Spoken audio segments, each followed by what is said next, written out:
welcome you all to this meeting, which we're very excited about. For those of you who are here in the room with us, and also for our online audience, our global online audience, we know we have more than 100 people participating online. So a special hello to them. And hello to my colleagues. Hello to our campaign organizing team in Bilbao, who are, some of whom are here, and some of the Bilbao ones, a special hello to you. Before we start, we're not planning to have a practice run on emergency exit procedures today. So I'd like you to note that if an alarm goes off, please, you need to leave this room quietly, no screaming. At the back of the room, behind your backs, there are two fire exits. Fire exits 1 and 2. When you go out of the door there, go left. There's also an exit behind me. And if you go out that door, go right. So down there, left, and here, right. And then go to the main entrance of the hotel and follow the stewards who will take you to the meeting point in the center of the gallery. My key message to you this morning in this opening session is, this is all about you and having your questions answered about why would you get involved in the forthcoming campaign, the world's biggest occupational safety and health campaign on digitalization. And don't hesitate to put up your hands. And for our online people, I'd like to ask you, please, write your questions, write them down. Say who you are briefly and keep your questions short and sweet, and I'll do my best to get through as many of them as I can. If for some time reason your questions remain unanswered, you can, those of you who are here, you can grab us in the corridors over coffee on our way to the bathroom, get your questions answered. And the other thing is, you can always email us afterwards if anything is unclear. A little bit of breaking news from my part.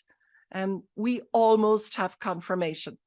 We're expecting it this week that Commissioner Schmidt will launch our campaign with the Deputy Prime Minister of Spain, Yolanda Díaz. Hopefully on the 25th of October. There are a few outstanding technical issues to be resolved, but I'm assured by the Cabinet that we will know by the end of this week. Either way, we will have Commissioner Schmidt, and hopefully we'll all be together in the press room of the Parlement. And that's great for us. It really increases our visibility. So having said that, I would like to now hand over to our interim executive director, who will explain to you why we're here, what we're going to do, and set out the frame of the morning's events. So William Coburn, off you go. Thanks, Brenda. Thanks for a great introduction, as always. And as well, for my part, a big welcome to all of you for joining us here today in this, the first hybrid partnership meeting ahead of the launch of our next campaign, Safe and Healthy Work in the Digital Age. So it's really a pleasure to see so many familiar faces and also many new faces. A big thanks also to our online participants. As Brenda said, we've got about 110 people connected online. The fact that you're using an app online to connect with us and speak about this topic really resonates well, I think, with the topic of the campaign. So that's an excellent start. And as Brenda said, this meeting really is an opportunity to exchange ideas, perspectives, and to make shared commitments. All of your contributions will really enrich the discussions and shape the forthcoming campaign. So what you say and what you agree today really does make a difference. I hope that those of you who are here, who are interested in becoming an official campaign partner, will receive all of the information that you need to really convince you that it is a fantastic idea.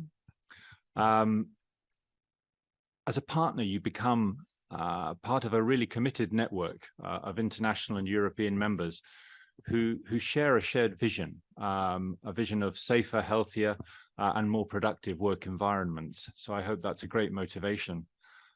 Before reflecting on the forthcoming campaign theme, I would like to take a moment just to say a big thanks also to Stefan Olsen, Deputy Director General at DG Employment, and to Agnes Jongerius, Member of the European Parliament, long-standing friend of the agency, and to thank you both for your enduring support of our Healthy Workplaces campaigns.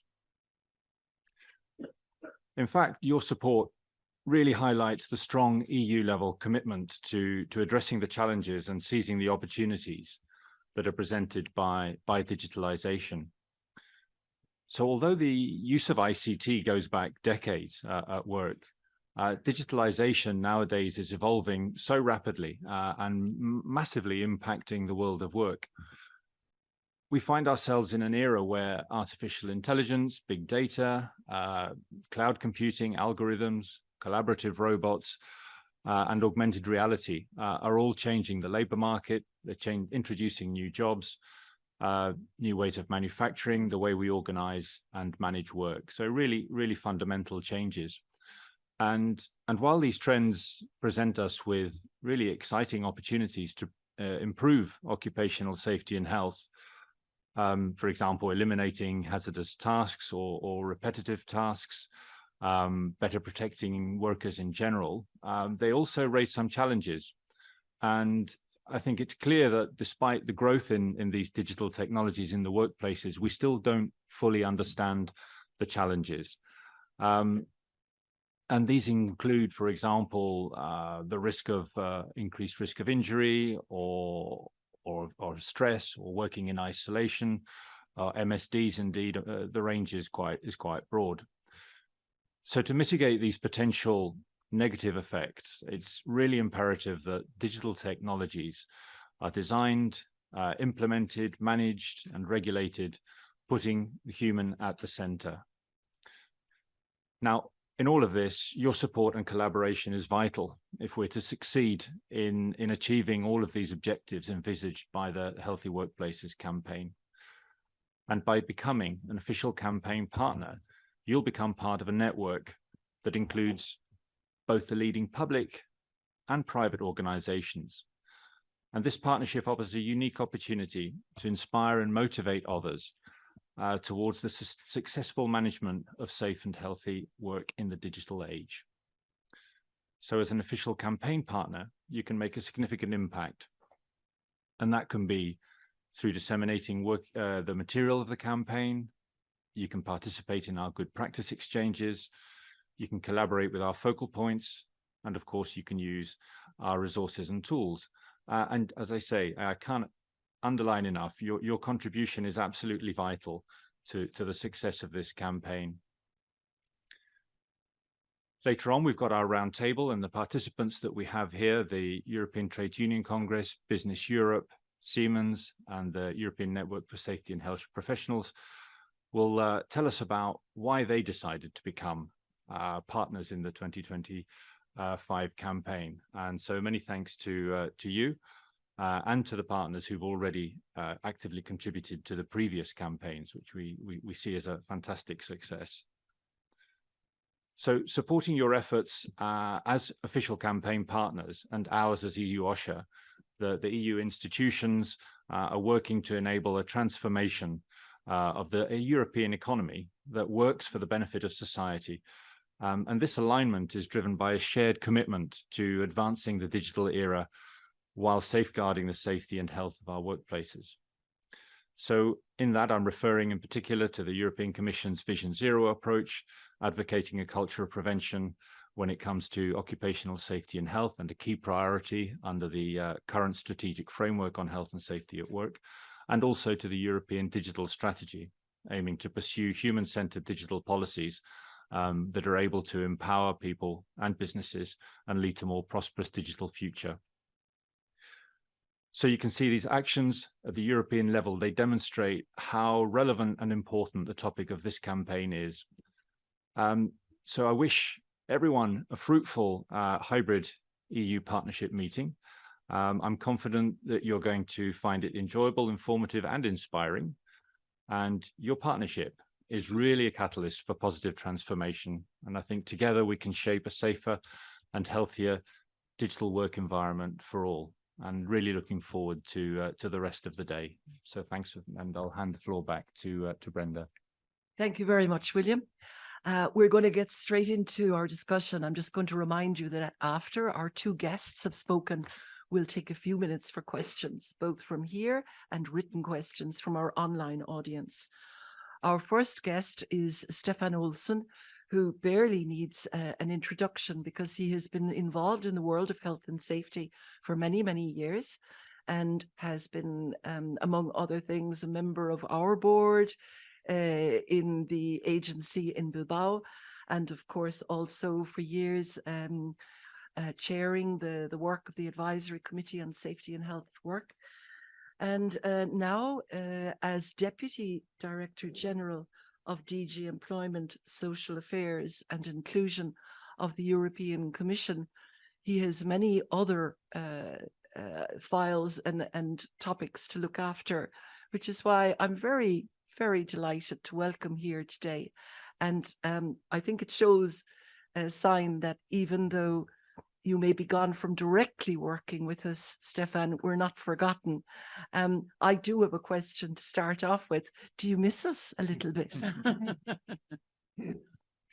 Thank you, Brenda. I do. I mean, I am not gone, as you said. So because as William has already underlined, and as Agnes will surely also strongly emphasize, health and safety at work is one of the absolute cornerstones of the not only of employment and social affairs, but of the whole European project. And it's one of the oldest principles, and it's something where we worked a lot, where the co-legislators, the Council and the European Parliament, have made a lot of efforts to advance the agenda. And so it really, and it's a place where we really make a difference, I think. I'm not saying we are not making a difference in other areas, but here it's very tangible. Let me first, thanks a lot for having me. I'll say a few words about the campaign and the work with the partners, maybe based on my experience. I mean, this campaign and the work with stakeholders and different actors is crucial. I mean, this type of work is crucial in every policy area, but in health and safety at work, it becomes absolutely inevitable if you're going to reach the results. And the way we work with this tripartite structure, with governments, with trade unions, with employers, all through the process, really is absolutely essential for getting the rules right, for getting the focus right, and then for their implementation. And I don't think in any other area you have that so strongly, and it's so important. Therefore, I mean, these campaigns are not, I mean, there are many campaigns going around on different issues, but these campaigns are very, very seriously thought through and discussed and negotiated and planned for a long time before in this tripartite structure. So they also, the ones I have seen over the years have also been great in there. And the work of the agency is really also with the specialists and with the stakeholders to design them in the way that makes sense, that are up to date. So I think this is also a high quality process. Sometimes when we do campaigns, they serve a purpose, but they come and go. This is really a serious process over many years. So I think that's very important. Now, of course, if we look at the issue for the employers among you, the issue of health and safety at work becomes, in this time where we have, unprecedented high employment and low unemployment, and we are in a war for talent, the fact of health and safety at work goes also I think for beyond the fundamental rights issue, it also becomes an economic necessity and competitive advantage.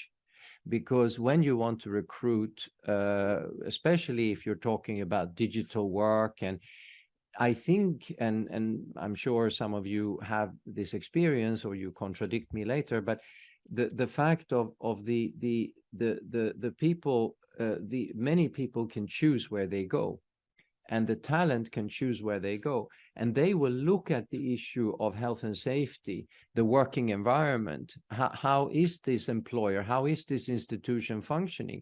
So by taking a serious OSHA approach, you're also able to put up a profile and to show the people you recruit that you will value them, and then of course whatever negative effects of less than excellent health and safety will also affect your work staff, so your workers, in a way that will slow productivity. And so there is a very strong issue of fundamental rights, but there's also a real economic reason.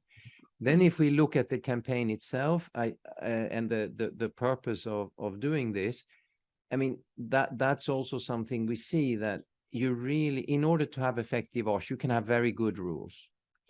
But if there's not a culture in the workplace, if there is not a real dialogue in the workplace and an understanding, you will not be able to implement these rules. And there the campaign comes in as so important, and your role as hopefully future partners is so important to make this work on the ground. I think, just I know this sounds like a real sales pitch now, but I can't see that the investment in being a partner in this will not pay off. It's impossible, because the quality is high. For you, I think it's something that would really be a positive thing. So I think I'll stop there. And hand over for, I'm sure, a more political approach by Agnes, please. And sorry, Brenda should have the floor. No, thank you very much, Stefan. Thank you. And indeed, I would now like to hand over to our guest from the European Parliament, Agnes Jongerius, who has been a champion of occupational safety and health throughout her mandates as representing the Netherlands in the European Parliament in the socialist group there. Agnes has been, as William said, a close friend of the agency for many years, supporting various opinions and legislation going through on the topic. And recently we had the pleasure of welcoming Agnes and her team to come and spend 2 very intensive technical days on a study visit to our headquarters in Bilbao. And we were, delighted to be able to take time out to look in detail at some of the issues that are foremost in our minds at the moment. It's an exceptionally busy week in the European Parliament this week, and we already met each other yesterday at an event looking at skills and the future of labour shortages and skills in Europe, in the European Parliament yesterday morning. And I know that Agnes and indeed Stefan will both leave as soon as this session is over. So if you've got any questions, you can get them ready, and the written ones I'll have a look at too. I happen to know that in the middle of all of this and a hectic schedule, Agnes has to leave tomorrow for Uganda for a very important meeting of the delegation there. So we're really grateful that you took the time out in the rain to race up the streets. I remember last year when we had a meeting with our partners, we were so happy that we organized the sunshine for you. And this year it would appear we were unable to do that. So Agnes, the floor is yours. Thank you. Thank you, Brendan. Thank you, William, also for inviting me here to indeed talk about a topic which is close to my heart.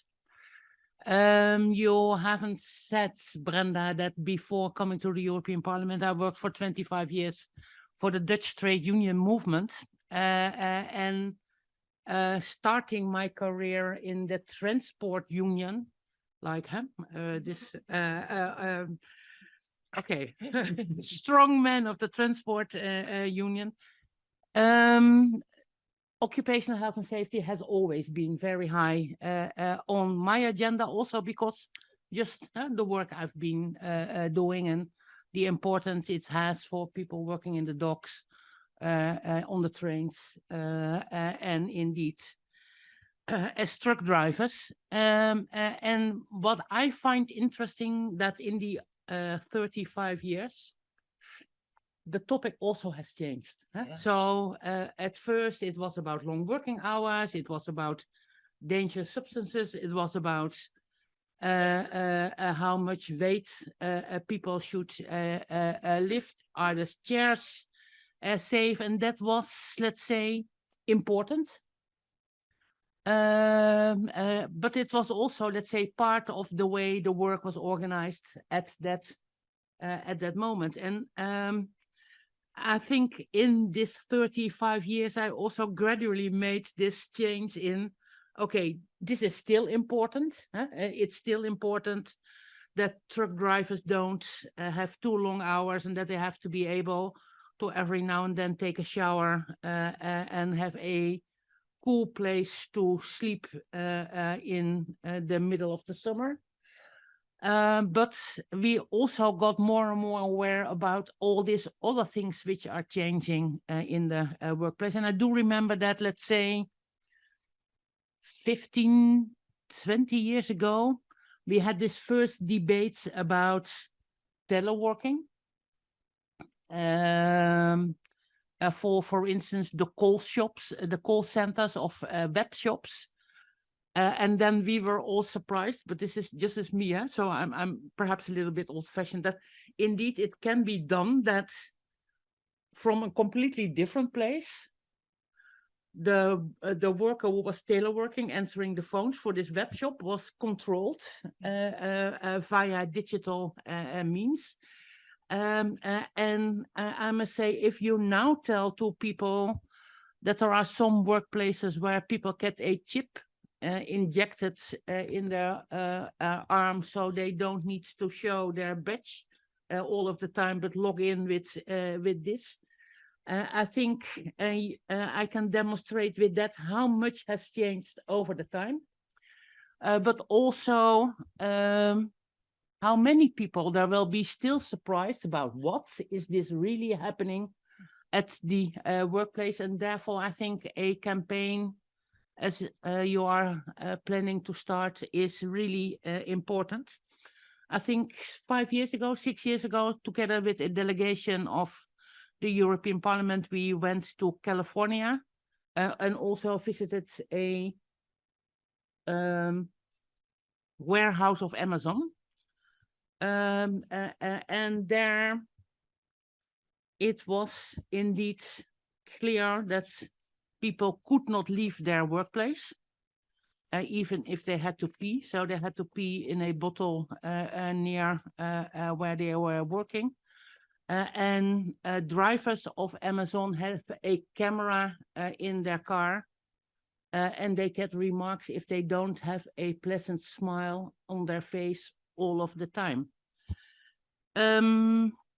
The cyclists, also here in Brussels in the rain, in these bright uniforms, with this foot on their back, waiting for their next order, as an app is telling them where to go. Not known everywhere, but known for by people living in the bigger cities. And indeed, imagine you are being a Uber driver, for whom it's very, very, very important that they keep a positive rating. Because if they don't have a positive rating, they will be kicked out of the platform. But then you have a drunk passenger in your car. And he's getting sick in your car. And he's threatening to give you a low rating.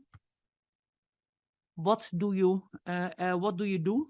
So the apps, the digitalization, there is a lot more possible than 20 years ago, because tailor working, this was really like management, middle management was thinking, tailor working, I need to have everyone around me to see if they are really active, and otherwise I don't trust them. And we know there is a lot of things changing, and we know the broader public is not aware of it yet. So indeed, if you're going to take part in this campaign, I think you're going to do great work just to get more conscience among people. Perhaps also people who, like the former me, thought that occupational health and safety is only about working time, dangerous substances, and lifting not too much weight.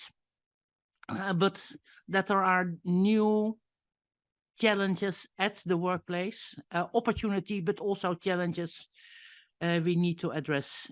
Perhaps to just finish, say that in this last month of this mandate in the European Parliament, we're trying to finish 2 pieces of legislations, and one is the directive on platform work, where we're trying to see if we can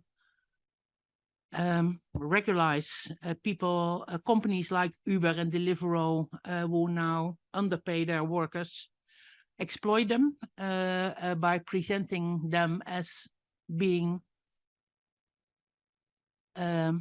independent, self-dependent, self-employed people. Well, I think if you really look closely to what's happening to them, they should be just paid normally and provided with protection. So this is one piece of legislation we are busy with. And in this legislation, we're trying to get attention for algorithmic management at the workplace,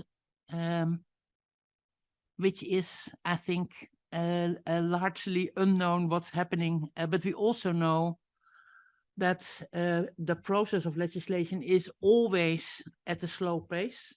So it's difficult to see how can we regulate it. Well, you don't know what's going to happen in the next 5 years. But let's say we try to regulate that decisions which impact the working conditions of people should be taken by humans and not by machines. I'm not sure that we are able to finish both pieces of legislation. I do hope we can do so. And while we are trying to get the rules in place, I think your campaign can indeed work on the culture. And they should go hand in hand. And therefore, hooray for this campaign. Hooray for the agency and all the people working there. Thanks. Thank you very much, Agnes. So I'll throw the floor open. Is there anybody here who would like to make a comment or ask a question to Stefan Olsen or Agnes Jongerius? I'm looking around. Here we have a question. Yes, please go ahead. Maybe you'd say who you are. Yes, of course. So I'm Regina Megaland from ZF Group. It's a automotive supplier. So, yeah, my question to Stefan. So you have accompanied these campaigns for long now. So can you just outline what are the 3 key differences to other campaigns that were running while you were looking at this topic, and maybe also what are the key benefits for companies joining as a partner that you see? Thank you. Would you like to take that question, Stefan? I can start, but I think I might need William to can lean also on Yeah. EU-OSHA so that I don't because I might say something wrong about how the campaign this one works in the relation with the partners. But I think as the one of the an important reply is that there are not that many differences in the sense that there has been on the different issues as Agnes explained.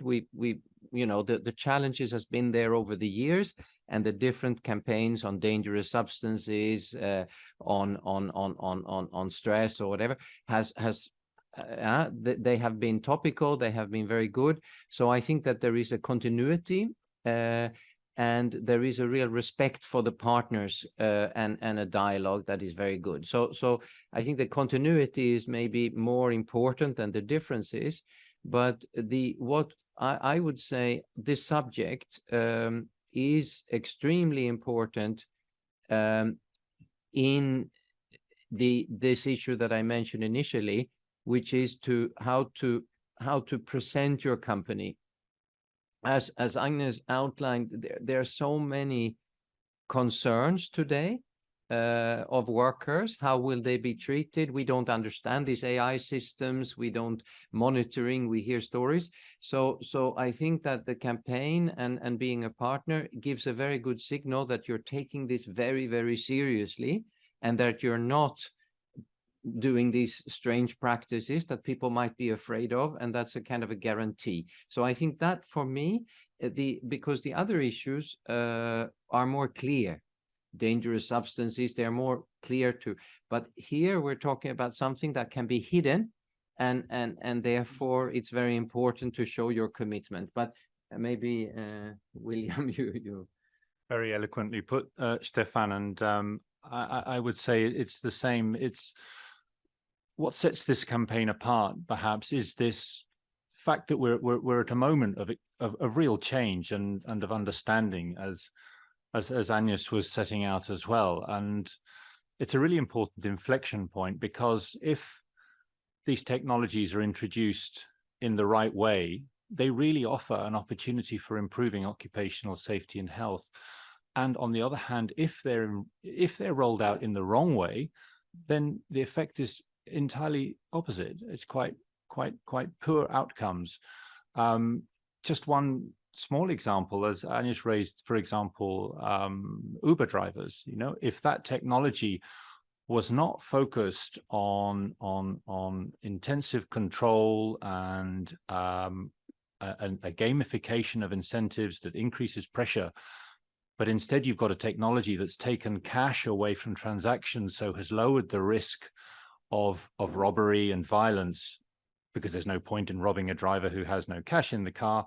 Or you've got a system that allows abusive passengers to be tracked and identified and maybe reported.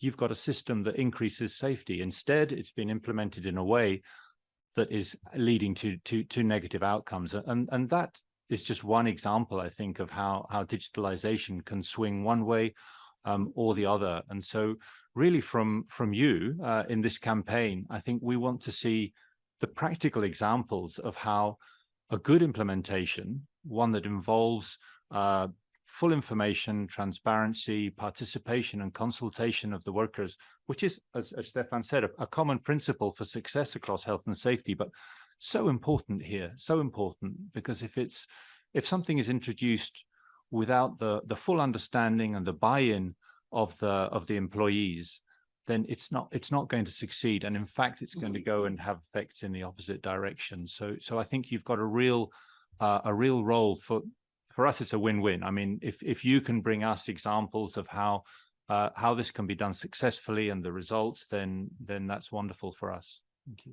Thank you. Thank you very much. We have time for maybe one last question, if I have someone else in here in the room. Yes, please. Would you mind standing and saying who you are? Thank you. Good morning. Ilaria Costantini, Europa Trade Union Federation, European Trade Union Federation, representing workers in services sector.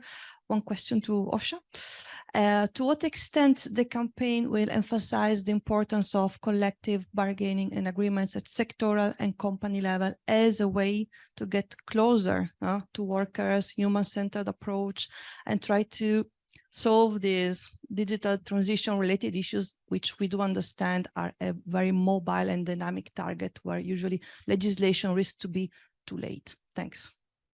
Yeah, well, maybe in my introduction, because of the audience here today, I mean, I've focused on the role of exchanging good practices and experiences, but the campaign which, as you know, runs over a long period, the 24 months, will also give the opportunity to hold events that have a more policy focus, drawing on the research that we've been carrying out over 4 years into the 5 different priority areas that are going to be dealt with in the campaign. And within that research that we carried out, we've been highlighting the role of social partner involvement, collective agreements, the impact that they have, the success factors around them.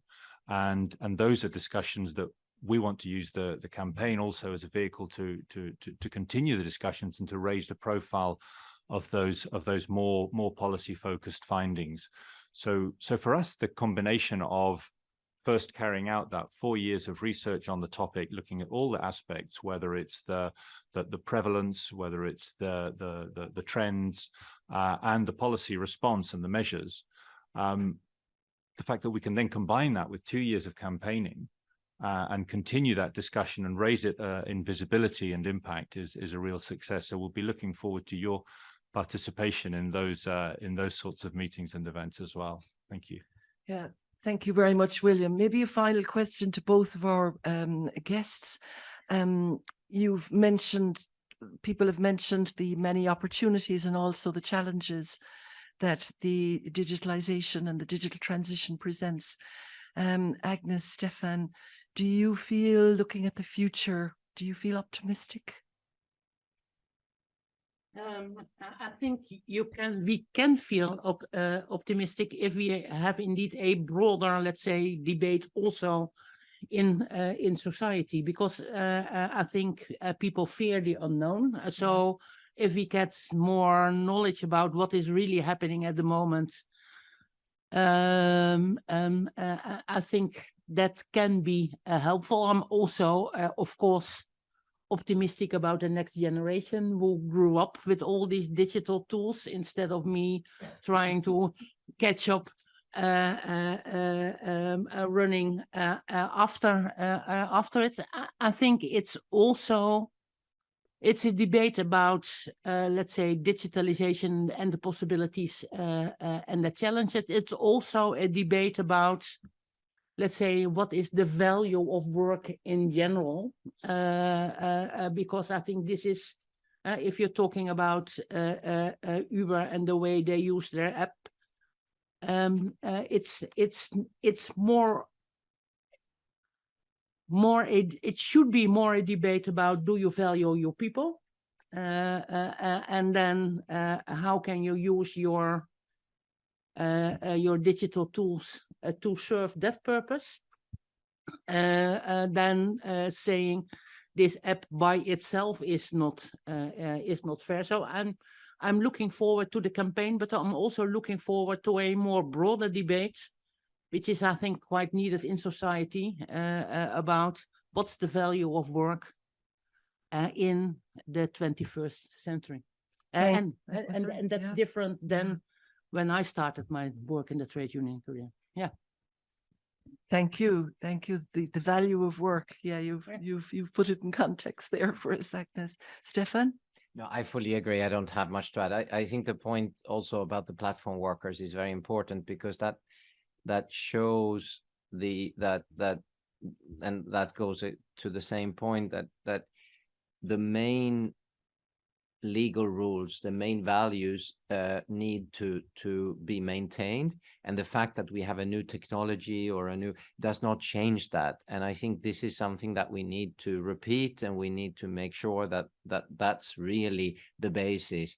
And yes, it's a business model maybe for some to try to avoid this, but if it's done correctly, then it can also be a benefit while maintaining those basic rules. And if we do that, then I'm optimistic. But as you say, Agnes, that requires a real debate and real politics, no, to manage that. So thank you very much. And on behalf of all of us here, I'd like to extend a sincere thank you to both of you for taking the time out of your busy schedules to come along.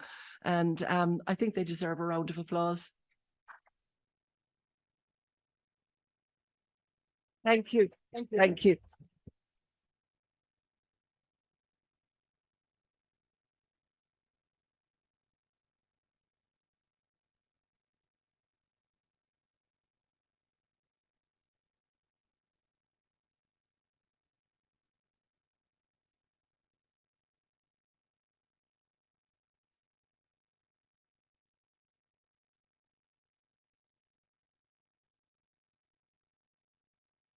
So we're going to move straight on to our next, I suppose we're going to get into the meat of our new campaign now. And I'm delighted to present Annick Starren, the Senior Project Manager in charge of all of these issues that we're about to talk through over the next days. And what we're going to get now is a detailed and thorough overview of our campaign and the plans we have. And believe you me, we have a lot of plans. So stay with us.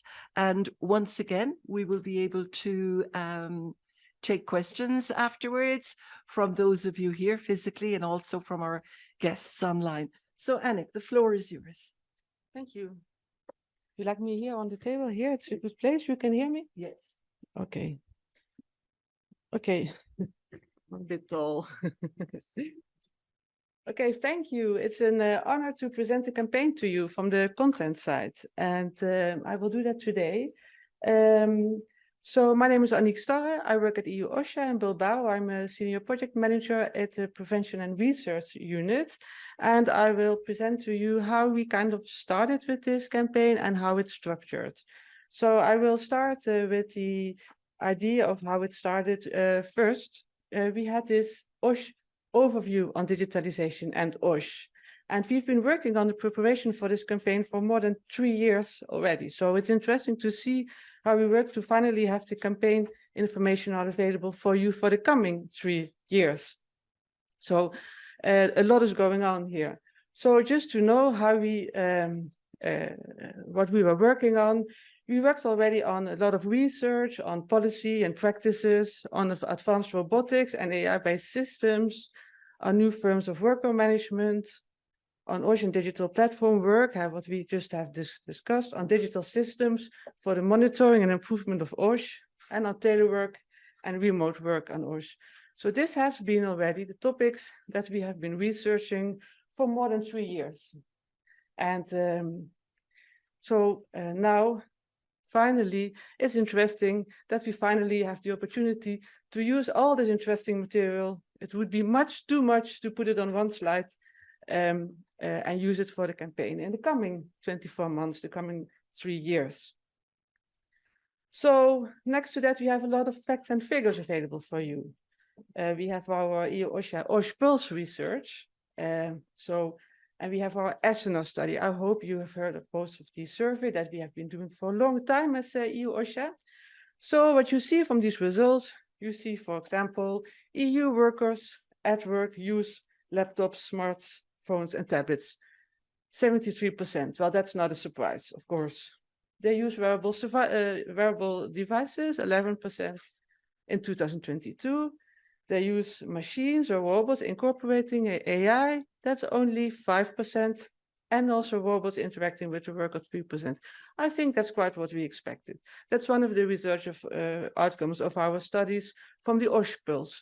The OSH Pulse, actually, we started as a study from workers all over Europe, 27,000, you can see that later. And so it's very interesting result. Then also from the ESSENOR, you see that over 80% of workplaces across Europe use personal computers, laptop, tablets, smartphones, and other mobile devices. Well, it's like an open door. It's not very surprising. But then we get to more statistics. For example, to the question like, would you say that the use of digital technologies in your workplace determines the speed of pace? And then also 52% of the respondents said yes. So I think that's quite some amount there. That it results in you working alone, also 44%. That it increases surveillance, also 37%. So I think these are quite high numbers of how all these digital technologies really feel that it influences people in their work. And also it reduces your autonomy at work. So here it gets more interesting. What is it really doing with us? What kind of impact do they have, these digital technologies? Then some other results, 17% of workers worked mostly from home in 2022. But as you see here, from the home-based remote workers, they are less likely to report a lack of autonomy or influence over the workplace or work process. So that's that's actually quite good, no? And then related to SNR, you see another issue that will come back in our research. So 75% of EU workplaces carry out risk assessments on a regular basis, but only 31 of those that allow home-based telework, they also cover homes. So everyone now in their homes was not being taken by included by a risk assessment. So these kind of issues are really important to make everybody aware of in our campaign, and also to give guidelines on it. And what do you think of when we're talking about psychosocial risk? You think of time pressure, long irregular working hours, so it's still valid, poor communication and cooperation, and the feeling of job insecurity. These are the OSHA impacts that we mostly saw related to psychosocial risk in our research. And just to give you an idea that there's so much available, just overload you a bit with another slide on how time pressure, poor communication in blue, job insecurity in gray, and long or irregular working hours influence the workplaces with personal computers, and in the end, for example, wearable devices. There you really see that those workplaces, at the bottom below, when they are not present, there's much less of these psychosocial risk than in the workplaces where they do have such kind of wearables. We don't know exactly what it means, but in our research, we are looking more into this a lot more. Okay, so related to the campaign, this was just an introduction overloading you with some data. We would like to raise awareness of digitalization and its OSHA implications. We would like to increase your knowledge about the safe and productive use of digital technologies across all sectors by providing you information and guidelines, and hopefully also solutions. We would like to inform you about emerging risks and about opportunities, and we promote risk assessment and healthy and safe management of digital transformation of work. And last, we would like to facilitate the exchange of information and good practices to have you all talking to each other. So, what are our priority areas? As you saw in the preparation, we already defined some important themes. And now in the campaign, these have become our priority areas. So again, we have digital platform work, a lot discussed lately. We have the automation of tasks with advanced robotics and AI-based smart systems. We have remote and hybrid work, like the teleworking. We have worker management through AI, and we have smart digital systems. These are the 5 priority areas that will get back to you during the period of the campaign. We have the idea to focus on one topic for a few months and then really boost the topic and then to go over to the next topic. But in the meantime, all information will be available for you during the campaign, because there is already a lot available. Even now on our website, there's a lot available. So for example, digital platform work, we discussed this. So we focus really on the opportunities, and we focus on the risk and the challenges. So for all of these, you can see also related to the automation of tasks and robotics, that there are opportunities. For example, the automation of high risk or very repetitive tasks. That's of course very good, but also there are risks and challenges. For example, over-reliance on this kind of automation, or maybe possible loss of specific skills of workers. So for all these 5 priority areas, we have information. Just to know, don't look into this one too depth. We go quite in depth into the area. So for example, for the automation of tasks, we have made a taxonomy, and we make like a difference between cognitive tasks, physical tasks, object-related tasks, information-related tasks, personal-related tasks. And for all of these different type of tasks, we look at what could be the main opportunities and the risk for occupational safety and health. This one you can look for on our website. I think it's a very informative and rich one. There's no time today to go into depth, but please look it up. And then we also have case studies. We've done, thanks to many of you, we could do really interesting case studies where we really go in depth of how these kind of tools and technology has been implemented into the companies. And for example, here we have a government research facility, and the way that this material now has been analyzed makes the whole work via AI so much easier for this scientist. So even on high-level jobs, it goes so much more automated. And so you see what we do, we look at the challenges and we look at the opportunities. There are opportunities, of course, there's more time for creativity, etc. But there are challenges. People fear that their job get lost, or there will be loss of expertise. Okay, and then we have two priority areas more, remote and hybrid work. Also here we have the opportunities, increased autonomy and flexibility when you work at home, better work-life balance, reduced commuting time maybe, but also it could lead to isolation and lone working. Some people may like it, others may like it not, but if you don't like it and you have to work at home, then this could be a factor for stress. Yes, related to teleworking, I would also like to show you this little NAPO video that we have, because we have several NAPO videos for the different topics in our campaign. And if you don't know NAPO yet, it's a very nice guy who does not speak. So actually he speaks all languages because he doesn't speak. And he's a really good feature to make people aware of some difficult dilemmas at work related to the topic, because it's so simple. And so, yeah, we work a lot on these NAPO films to get really to the issue and make it this way, like a trigger for discussion on the work floor with everybody. Okay, and then we have the priority area of worker management through AI, very sensitive topic, very essential to build trust by informing and consulting and allowing workers to participate in the design and implementation. So also here we look at the opportunities and the risks and the challenges, which I will not go into depth because of time today, and you can read them here and find them back. I see that I have to be a bit careful with the time.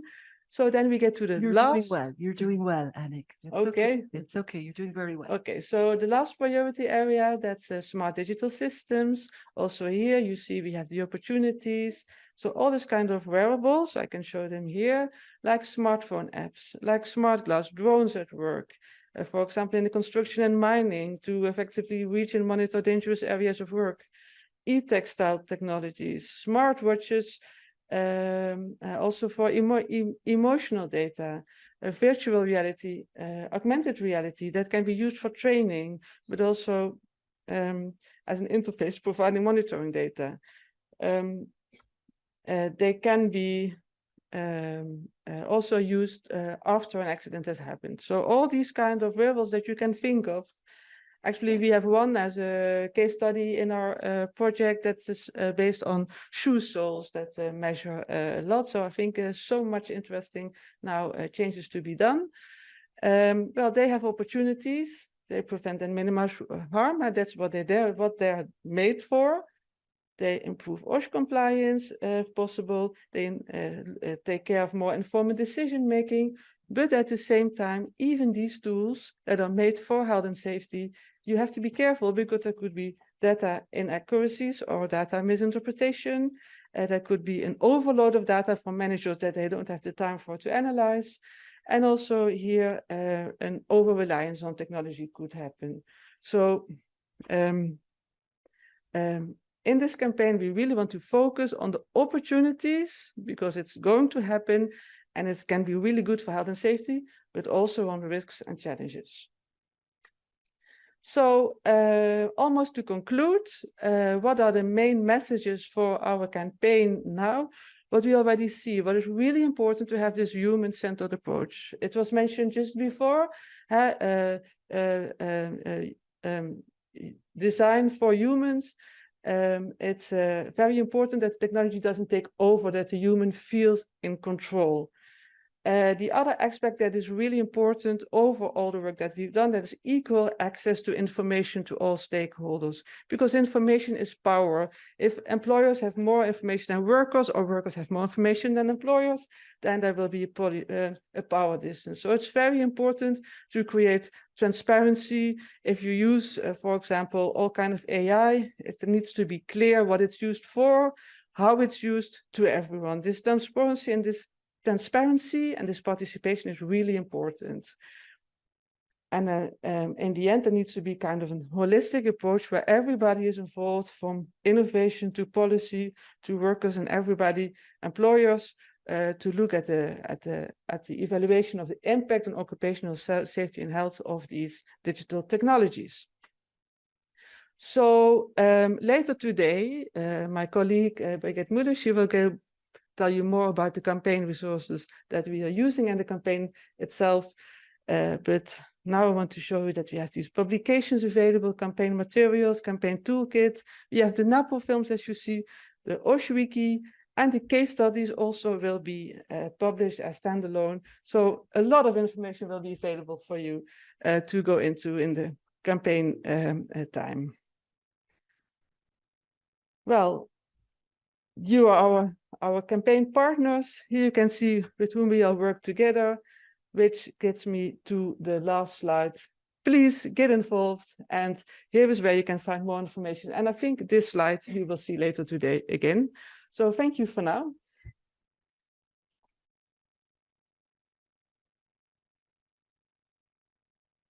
Thank you very much, Annick. Would you mind remaining there for a moment, or would you like to come and join me here, or would you take just a few questions? I can sit there, yeah, okay. Okay. Thank you.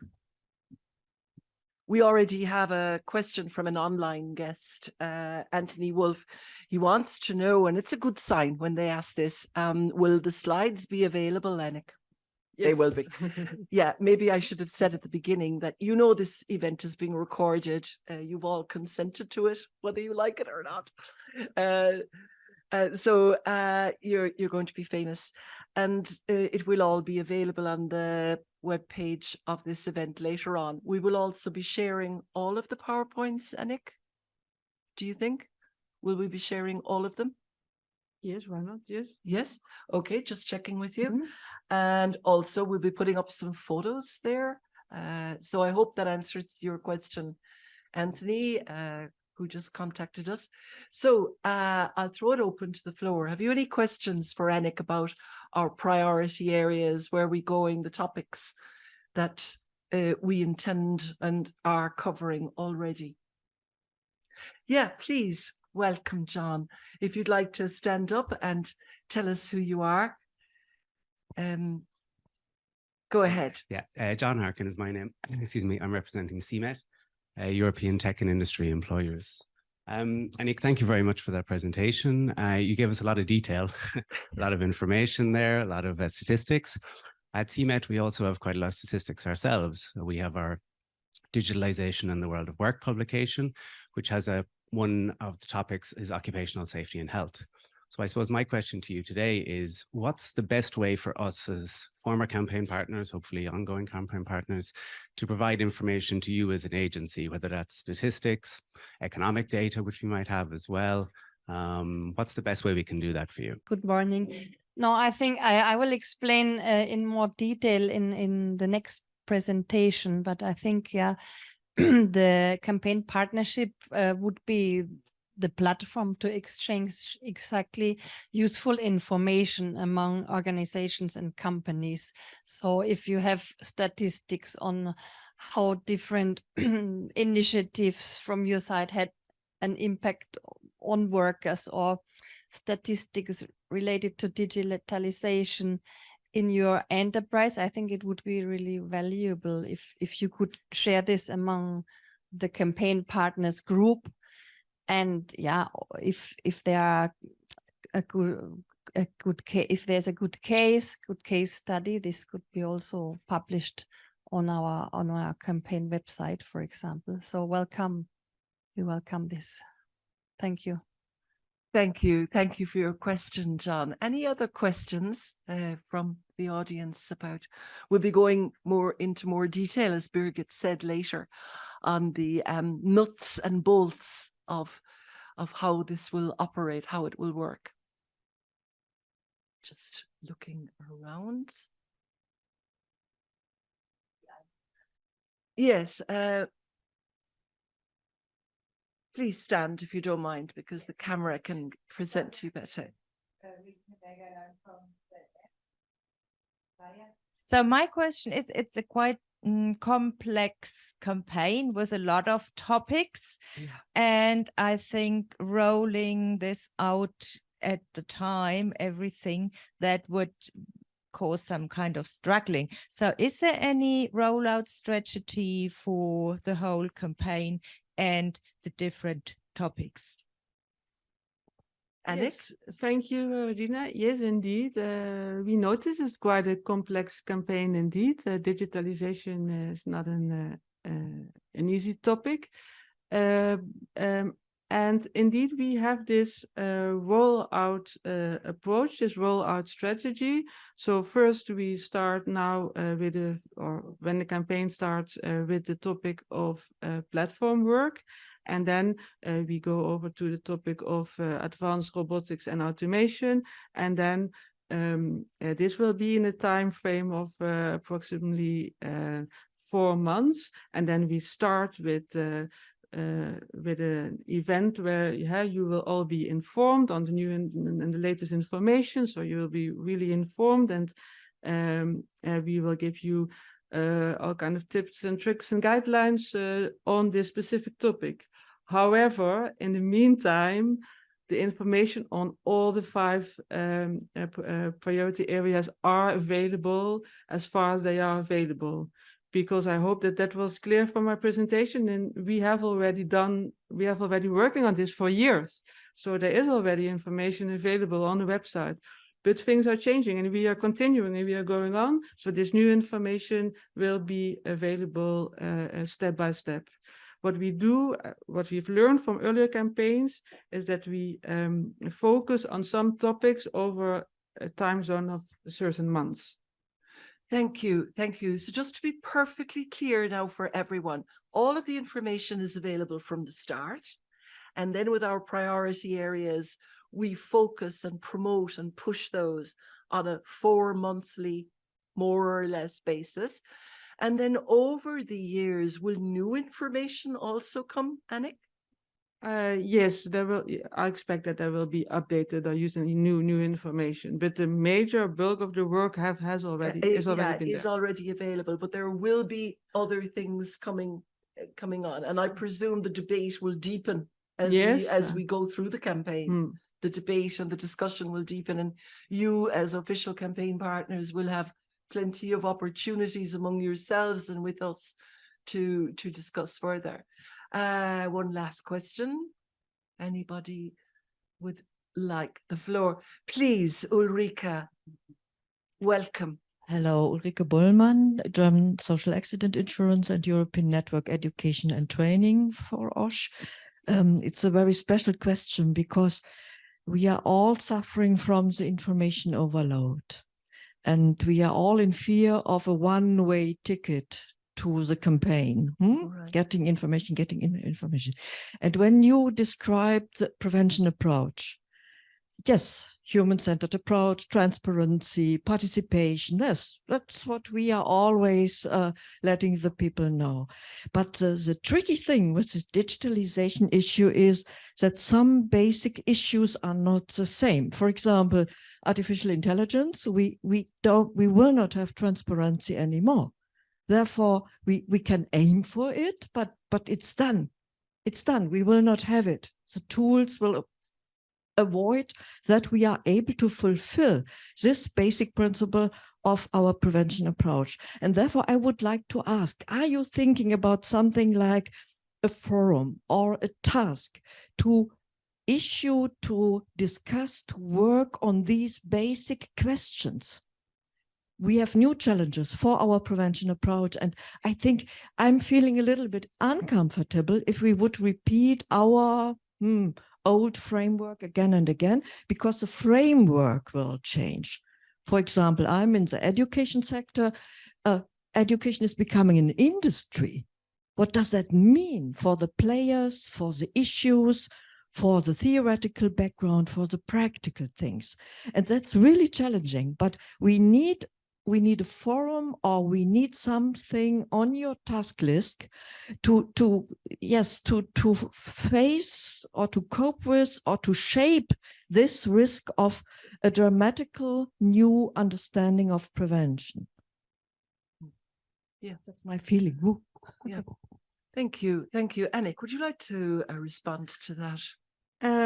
Yes, I can feel what you are saying. It's kind of stormy in the world of OSH. There are sectors are changing, jobs are changing, OSH management is changing, everything is changing, and then the digitalization and AI. When we started this, we even didn't know what was coming now.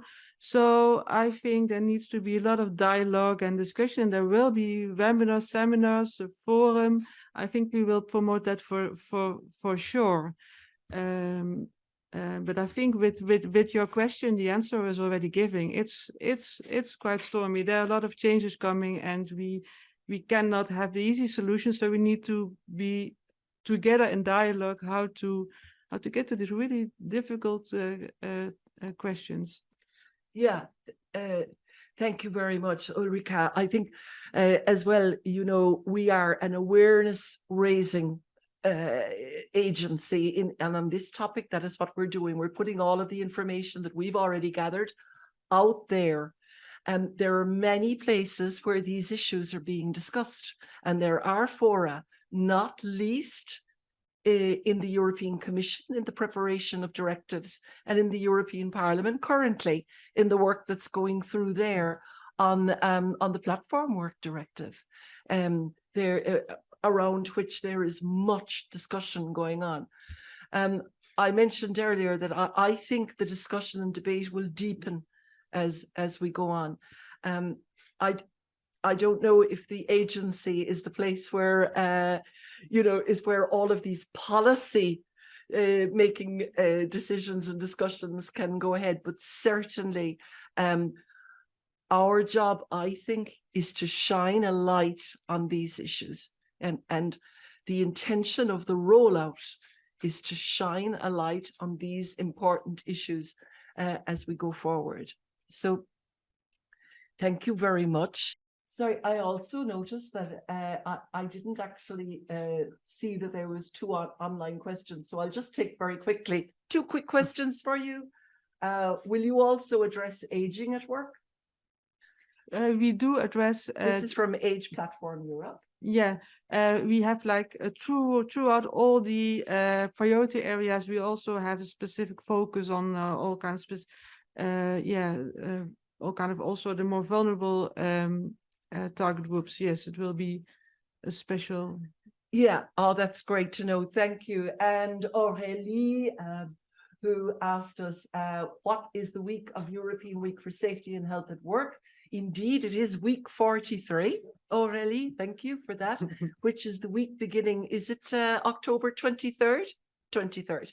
Yeah, and a final comment before our lunch break, a short one from Heike. Please, Heike in Bilbao, Heike Klemper, our campaign manager.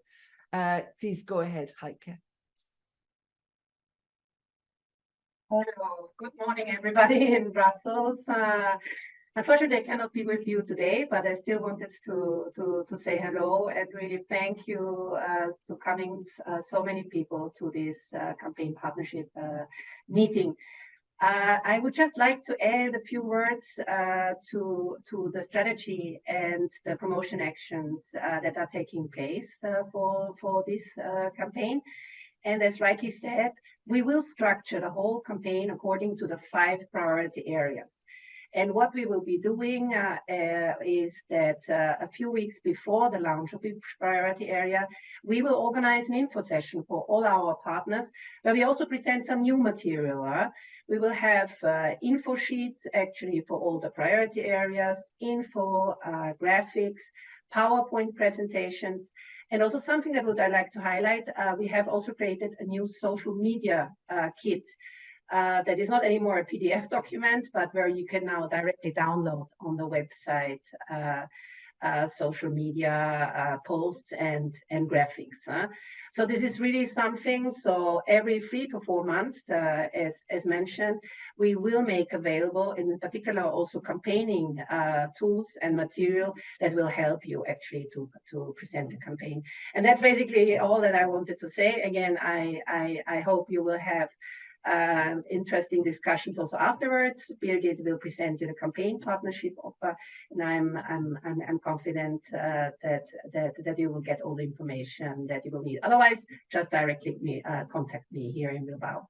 See you and enjoy your coffee break. Bye bye.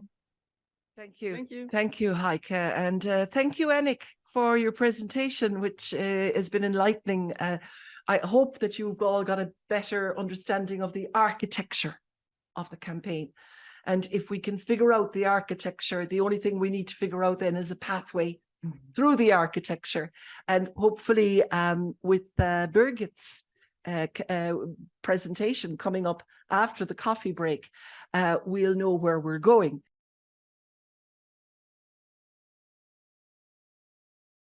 So now I'm really, really pleased to welcome my colleague Birgit Müller, our press officer. We're now going to go into the nuts and bolts. What does it mean to be a partner, an official campaign partner?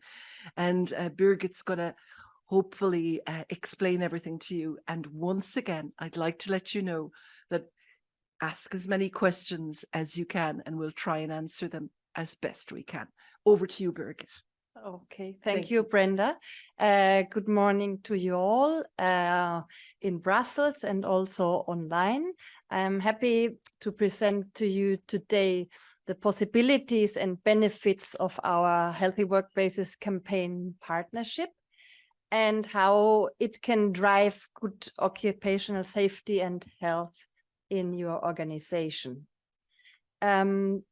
First of all, we will be looking quickly on the previous campaign partnership during our 2020-2022 campaign on musculoskeletal disorders. And then I will explain to you the new campaign partnership offer for the current campaign that will kick off next month. So as Annick explained before, one of the objectives of the digitalization campaign is to bring stakeholders together to exchange good practices and to stimulate cooperation with us and among the partners themselves. And this is what the campaign partnership is exactly about. In the previous campaign, we had 100 campaign partners from different types of organizations, from employers, workers' federations, over NGOs, technology platforms, and multinational companies. And they carried out almost 400 campaign activities, such as conferences, training sessions. They distributed all our campaign material to the work floor, and they engaged, of course, in good practice activities. And in fact, Dietmar told me that yesterday, some of you, they said that they would actually like to continue campaigning on MSDs because it is so important for their workers. And also in terms of promoting the campaign, we had many promotion actions, like the organizations were publishing content on their website, to their social media channels and newsletters, etc. So we were really happy about this partnership. And I show you on the next slide who was involved. You can see all the companies that were partners, and we're hoping to recruit as many partners as for the previous campaign. one feature of the campaign partnership is the so-called good practice exchange initiative. We have, on the one hand, we organize during the campaign at least one or two big good practice exchange meetings where we gather all our partners. But apart from that, the organizations, they also organize their own conference and meetings on their own initiative, online or on site, to exchange good practices, to exchange views on how to manage occupational safety and health better, and also within the companies to give more visibility to safety and health within their management and organization. For EU-OSHA, this is of great value because it gives visibility to the campaign, to our messages that we want to bring across. And of course, that our material is going where it needs to be, in the companies and with the workers. And eventually that through your help, we can improve occupational safety and health in Europe.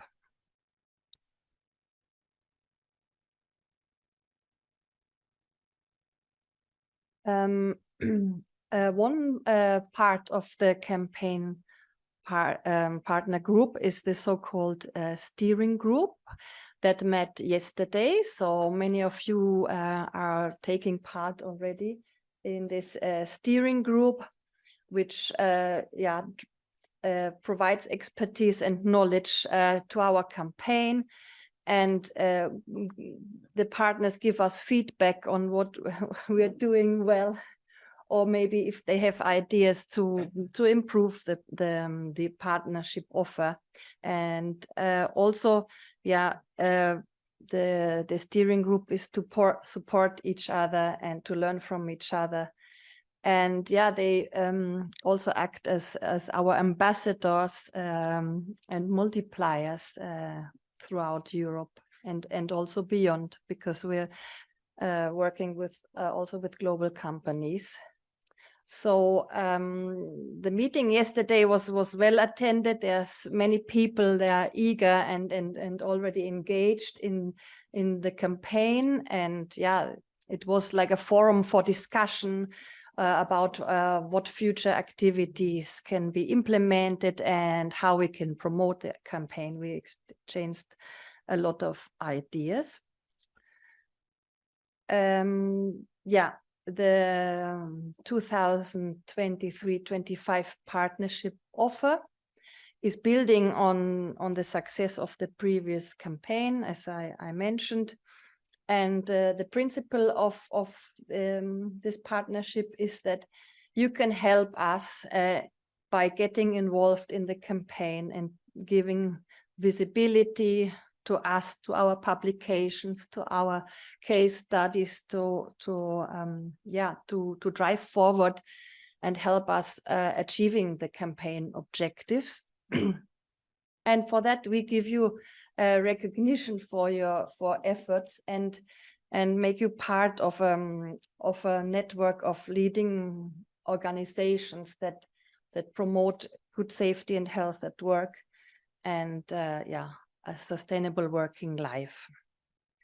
And also, Dietmar told me that some of you, they have already started campaigning on digitalization, actually, for example, by organizing webinars to overcome a digital divide that can exist in an organization. So about low or high digital skills that are present in a company. So what are the actual benefits of this campaign partnership offer? As I said, you are being visible, more visible as a company that promotes good OSH. For example, via our campaign website, you can already once you have registered as partner, you can already start publishing news about your activities, about the events that you're going to host via the campaign website. This appears on the homepage and in the news section. And this gets also replicated in our newsletters, in the OSH mail that reaches many subscribers worldwide. And we also promote activities that you're doing via our social media channels. Yes, and to go back to your question earlier, John, about how you can publicize interesting material about projects or statistics in your company. This would be like one of the ways that you could write a news item about it and publish it on the web. But if it's, for example, confidential information, or that you would like to only share among the group of campaign partners, we will have also a back office functionality for exchange of good practices documents, and then also in the fora that, in the meetings. Yes, I mentioned networking and good practice exchange in all its forms. There will be also a Teams channel created, which allows a bit more agile, let's say, exchange of information and messages. Also, more benefits are that you get, of course, invited to our events, and you get an opportunity to present about your companies and activities, organizations, and also about the things you're doing. And you will get campaign material. This is already up on the website, campaign website.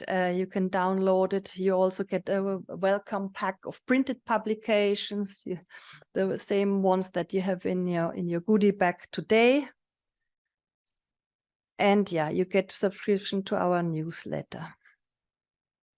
So how can you get involved? There's a long list, but I mentioned already that by disseminating campaign material, participating, for example, also in our Good Practice Awards competition, you can apply to promote your good practices, giving us and the campaign visibility via all your channels and website, to participate in the Good Practice Exchange initiative, and of course, to developing your own ideas for actions. So how to become an official campaign partner? It's very easy.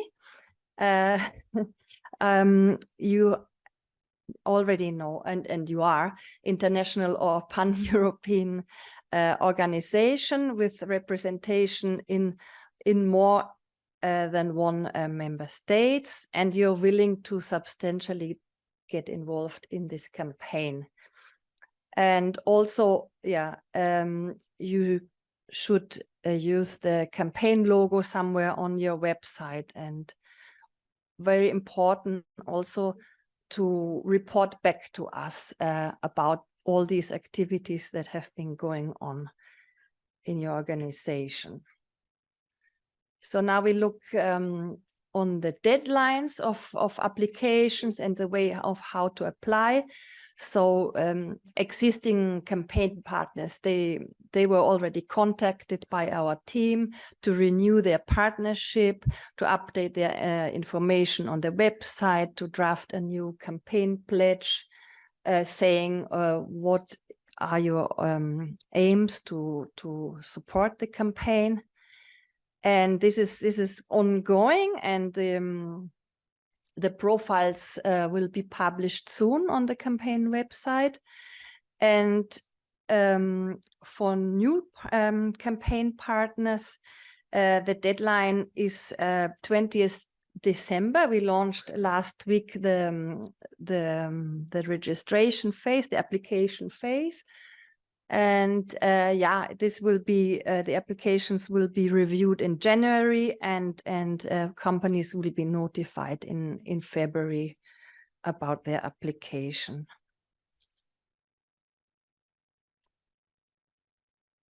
So I hope that I was able to explain you a bit more the details about the campaign partnership, but also that you feel motivated to get involved and get engaged in the campaign. If you have any specific questions after this event, or your colleagues, you can contact either Heike, the campaigns manager, or Brenda in Brussels, who will be available for you. And yes, you find more information on these channels in our newsletters and websites. And I hope that yeah, we can work together on this upcoming campaign for safe and productive digital transformation of work. So thanks for your attention.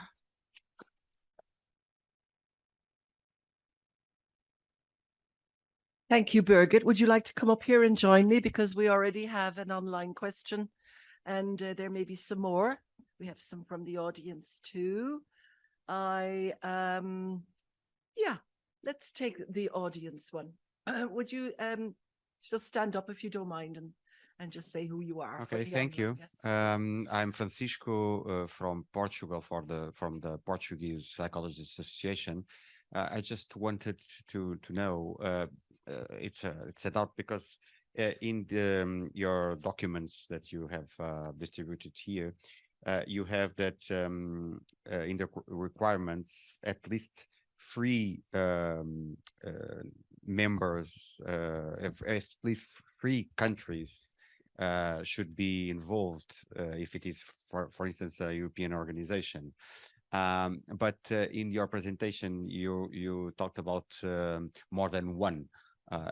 Just to know what are the requirements really on this. Thank you. Yes, thanks for your question. I guess that what is written in the campaign partnership offer and requirements is maybe more correct than what I said, but I might be also that we can be flexible on that. I'm not 100% sure, but maybe Heike can help out on that, if we can have some flexibility if you only work, for example, in 2 countries. Is that right? Yeah, okay, we'll see if Heike wants to come in there. Yep, Heike. Can we allow Heike, our campaign manager, to take the question?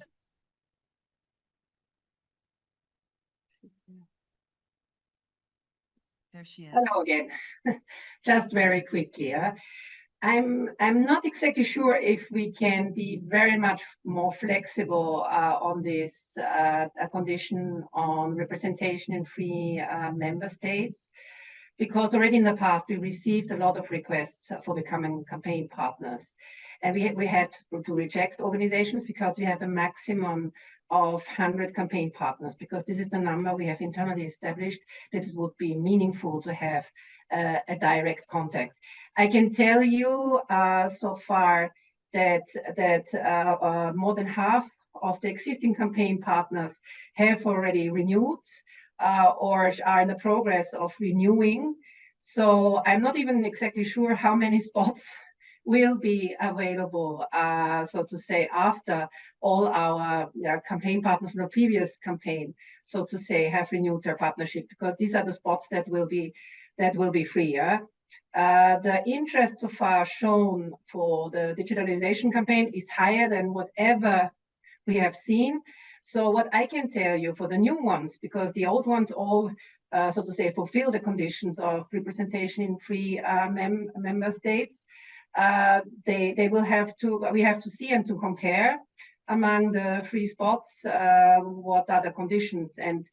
But honestly, in the current situation and with the requests that we have received so far, I'm afraid we will obviously not be able to accept everybody. So yeah, this is what I can say. I hope this answers the question.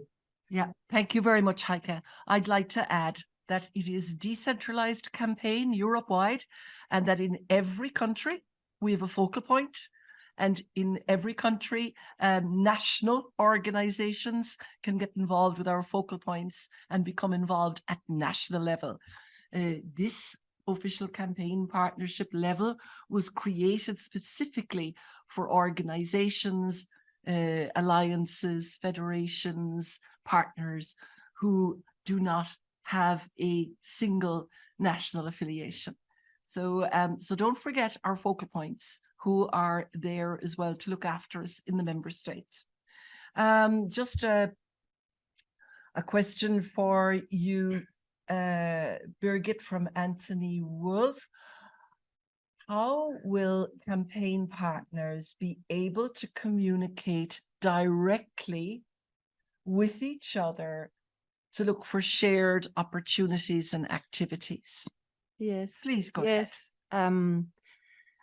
There will be a Teams channel created for official campaign partners, but there's also this back office functionality available on the campaign website. So you have to log in with your credentials once you're registered, and you can access this partner exchange platform.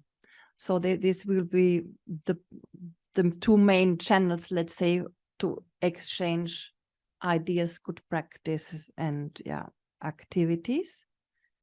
And then also in the good practice exchange meetings that will be hopefully organized by many of you.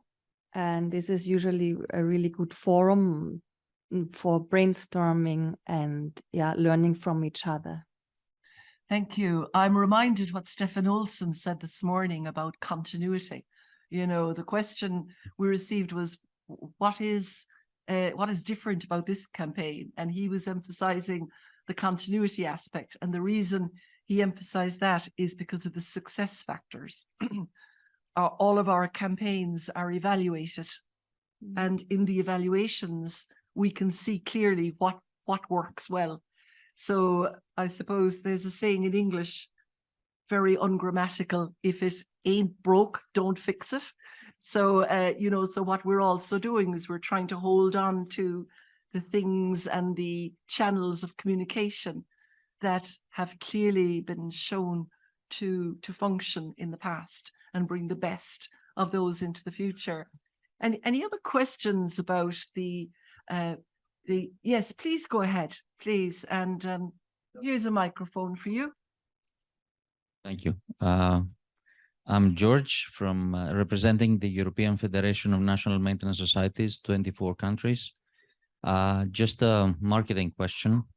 All these nice things that you distribute every year has been, on our behalf, a great success.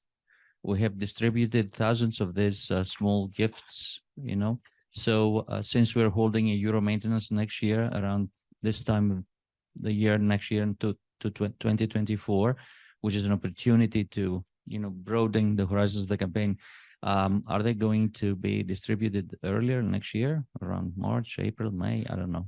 That's my question. Thank you very much. Thank you, George. Birgit. You mean the campaign material or the giveaways or everything? Yeah. As far as I know, there's now only one production cycle for campaign material and giveaways, and we're also trying to become greener and more sustainable, and to not overprint and overproduce items, let's say. So we kind of try to restrict this and ask everybody exactly what they want. And we know that the planning ahead is might be difficult.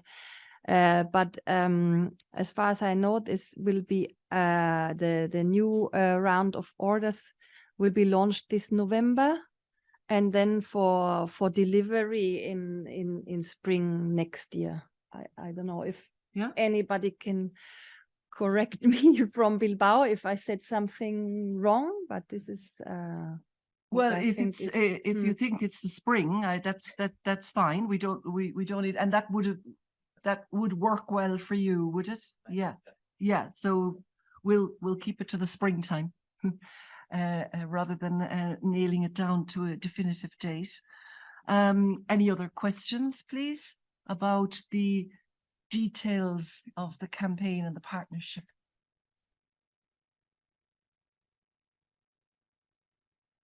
And online, I see that everything is crystal clear, Birgit. You've been very clear. And so I think that for now, you also know you can contact us if some other things occur to you later on. So thank you very much, Birgit, for telling us about the ins and outs of the campaign. Well done.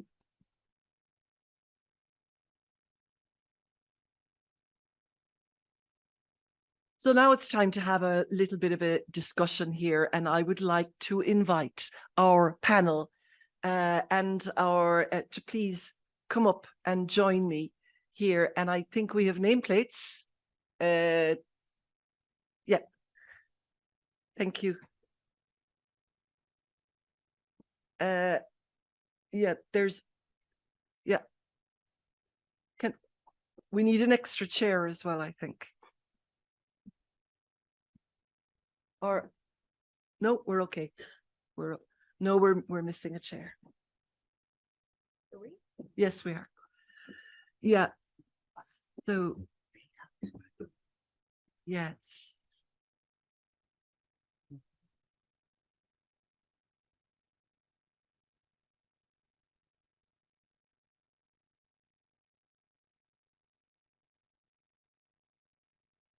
Are you all comfortable there?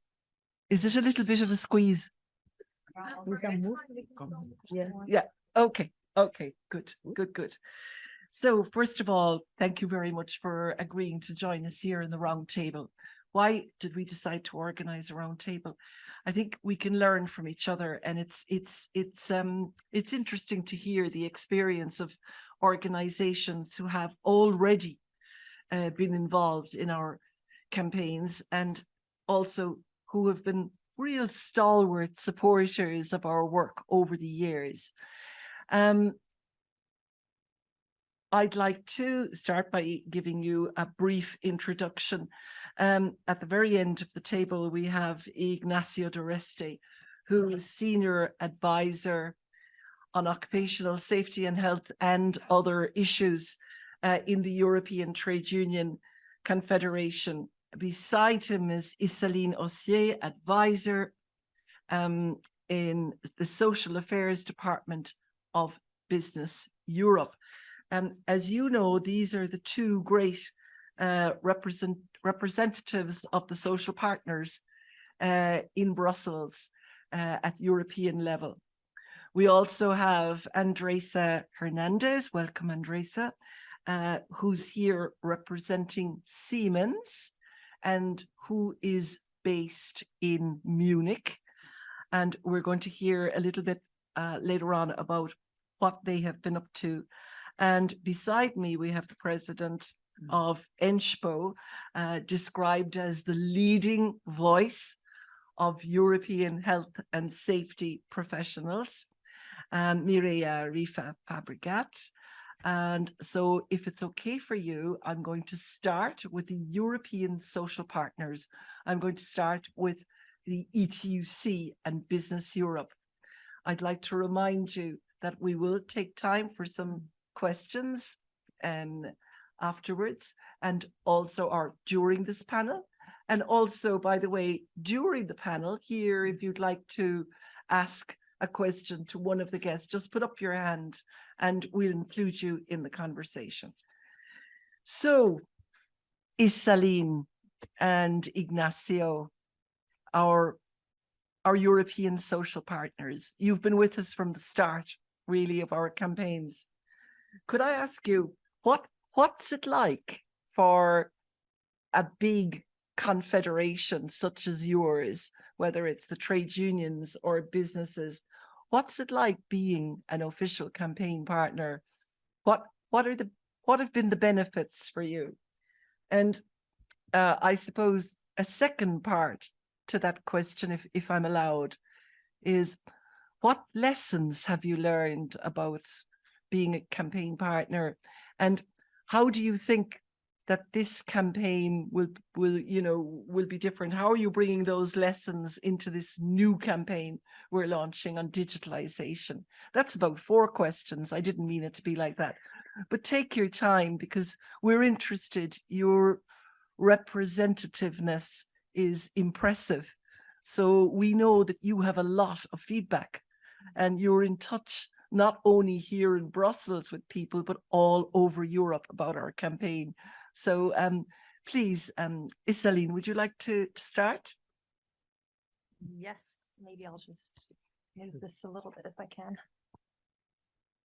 Yes, thank you, Brenda, for the question, and thank you also for the invitation, of course, to this important event. It's a pleasure to be here. Also representing Business Europe, as you said, a long-standing partner of the campaign and a proud partner of the campaign, I should say. I think when we speak about the campaign, it has already been mentioned earlier today, but I would like to underline it once more, is that OSHA is really a cornerstone of Europe, of the European project, and of European companies as well.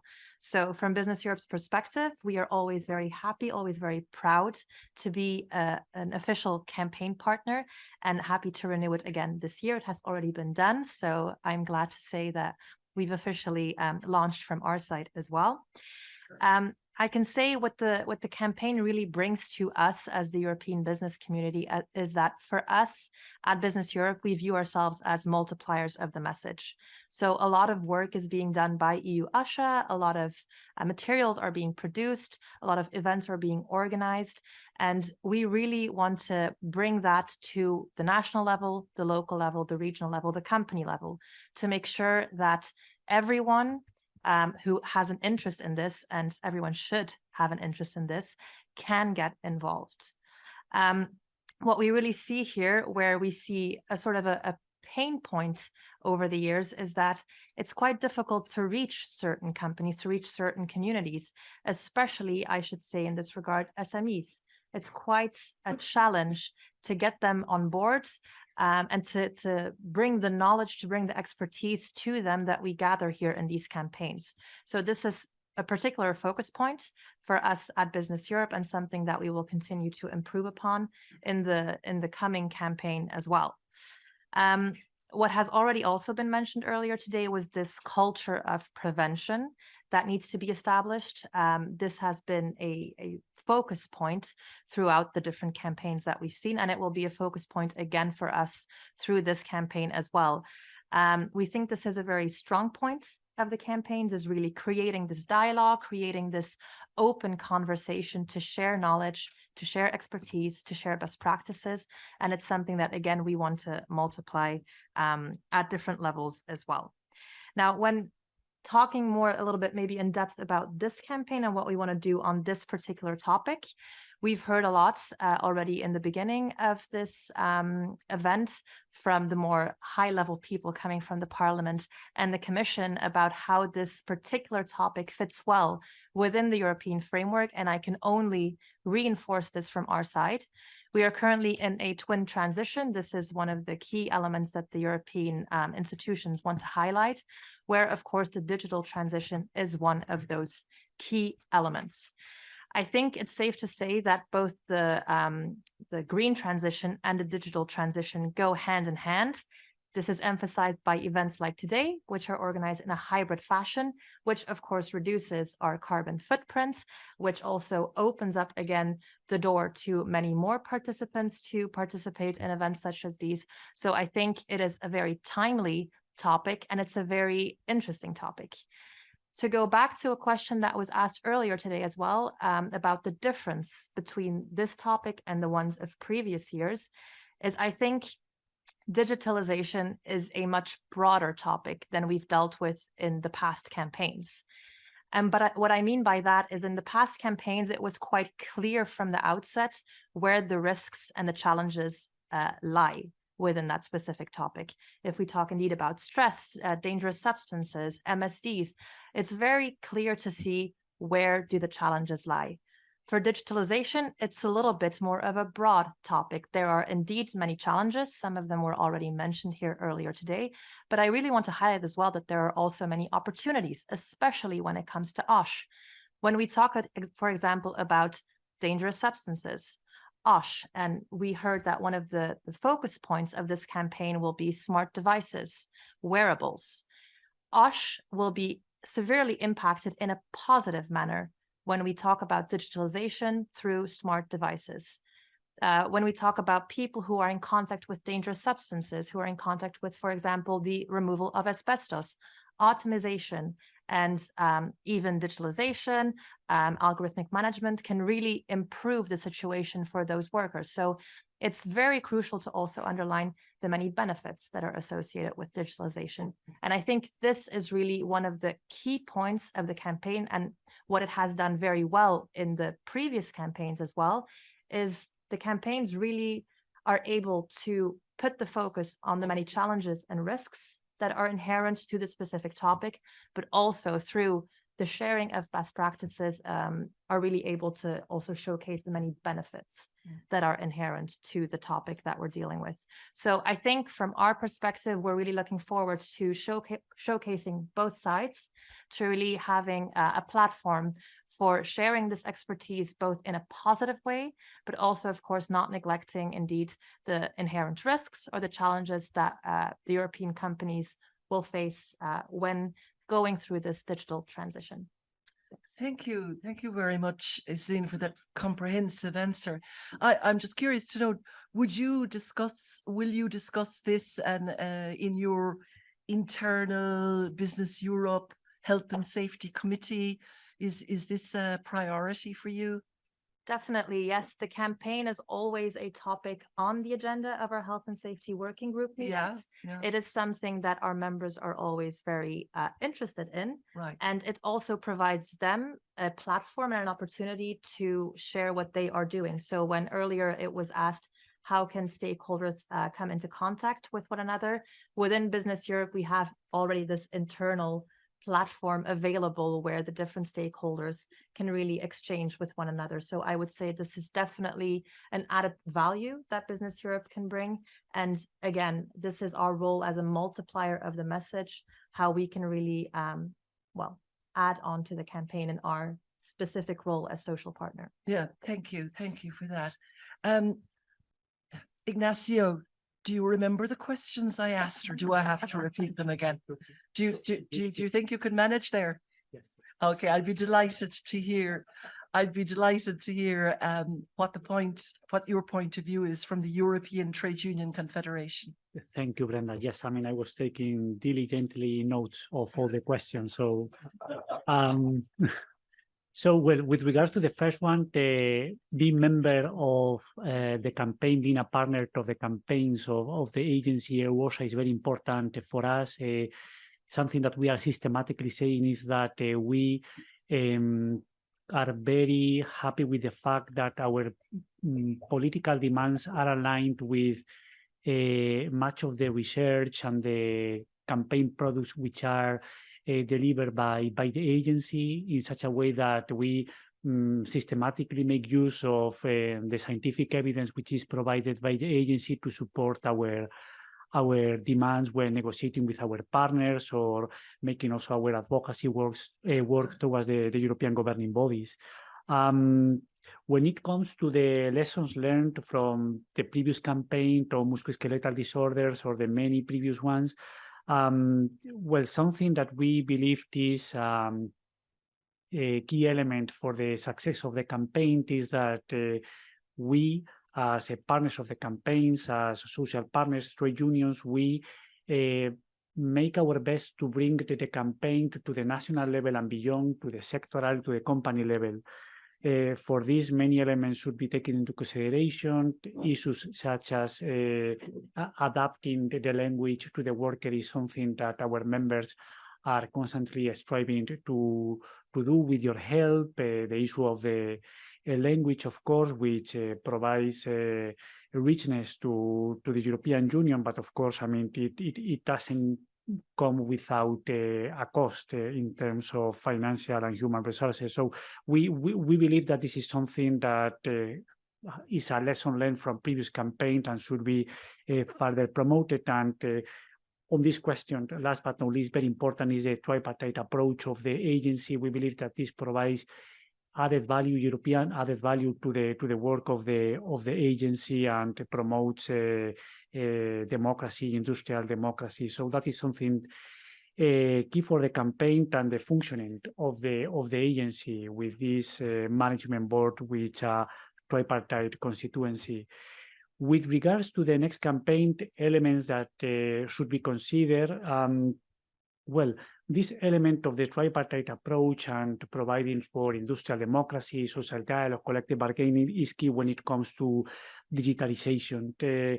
We, as trade unions, we believe that, well, this is not something that we believed is there. I mean, the digitalization has been transforming profoundly the work of works for many decades, and it will continue to do so.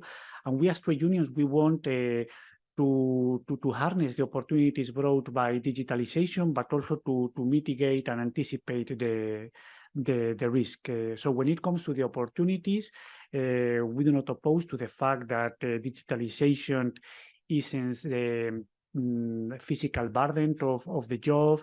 It also provides for enhanced collaboration between the workers and machines, and many other positive elements that make working conditions better in many cases. However, we are also concerned about the risk, like blurring the boundaries between the working life and private life. Many times it happens that there are digital tools providing for external flexibility, which could lead to precariousness. And also, whereas providing for less physical burden, it may be that some digital tools can also provide for cognitive overburden. So these are elements that we want to explore, and again, hastening opportunities, mitigating the risk. And for this, we believe that the tripartite approach is key. We constantly put forth the following demand whenever digital technologies with a specific reference perhaps to artificial intelligence that in our understanding should be considered high risk. Whenever these technologies are implemented in the working place, there should be a meaningful collaboration, meaningful information and consultation between the employers and the trade unions. Again, in order to provide for this twofold approach of benefiting from the opportunities and mitigating the risk. And again, well, I wanted to stress this message of the agency and the campaign providing for European added value by also strengthening the democracy and industrial democracy, and also the very important slogan of the agency, which is constant to the many activities which are delivered by it, which is that occupational safety and health is both good for the workers, but also beneficial for the companies. Thank you, Brenda. Thank you very much, Ignacio. I'm curious, a little small follow-up question for you. You've got a whole new team down there in the European Trade Union Confederation since your Congress in May, was it last May, I think, in Berlin. And do you see now the way your new team are setting up, is occupational safety and health central to the work you're doing moving into the next mandate? You know, have you defined your occupational safety and health priorities? Yes. And is digitalization one of them? Yes, indeed. I mean, digitalization is one of them. So we are looking at the twin transition, which was introduced by Salint. So we wanted to make an OSH case around the green transition and the digital transition. So we are looking at, again, the risk that that I mentioned, and occupational safety and health is really high in the political agenda of the European Trade Union Confederation after its Congress. We are engaged in the many legislative developments which are happening at European level in terms of carcinogenic substances, regulations on machines. We are also looking with great concern to the situation that we are living now, I mean, as a result of climate change with heat. So we are working on that. We very much welcome, by the way, the guidelines which were presented by the agency in May in Stockholm. So making a case also around heat as an occupational risk is very, very high in our agenda. And well, one longest-standing demand of the European Trade Union movement is also psychosocial risk. We believe that much has been done, but still there is a need for legislation. So we are also engaged in making a case around this. So these are some of the priorities that we have adopted in our Congress, Brenda. Thank you. Thank you very much. I'm looking around there. If anybody wants to intervene or ask a question, feel free to go ahead. I'll keep an eye out for you.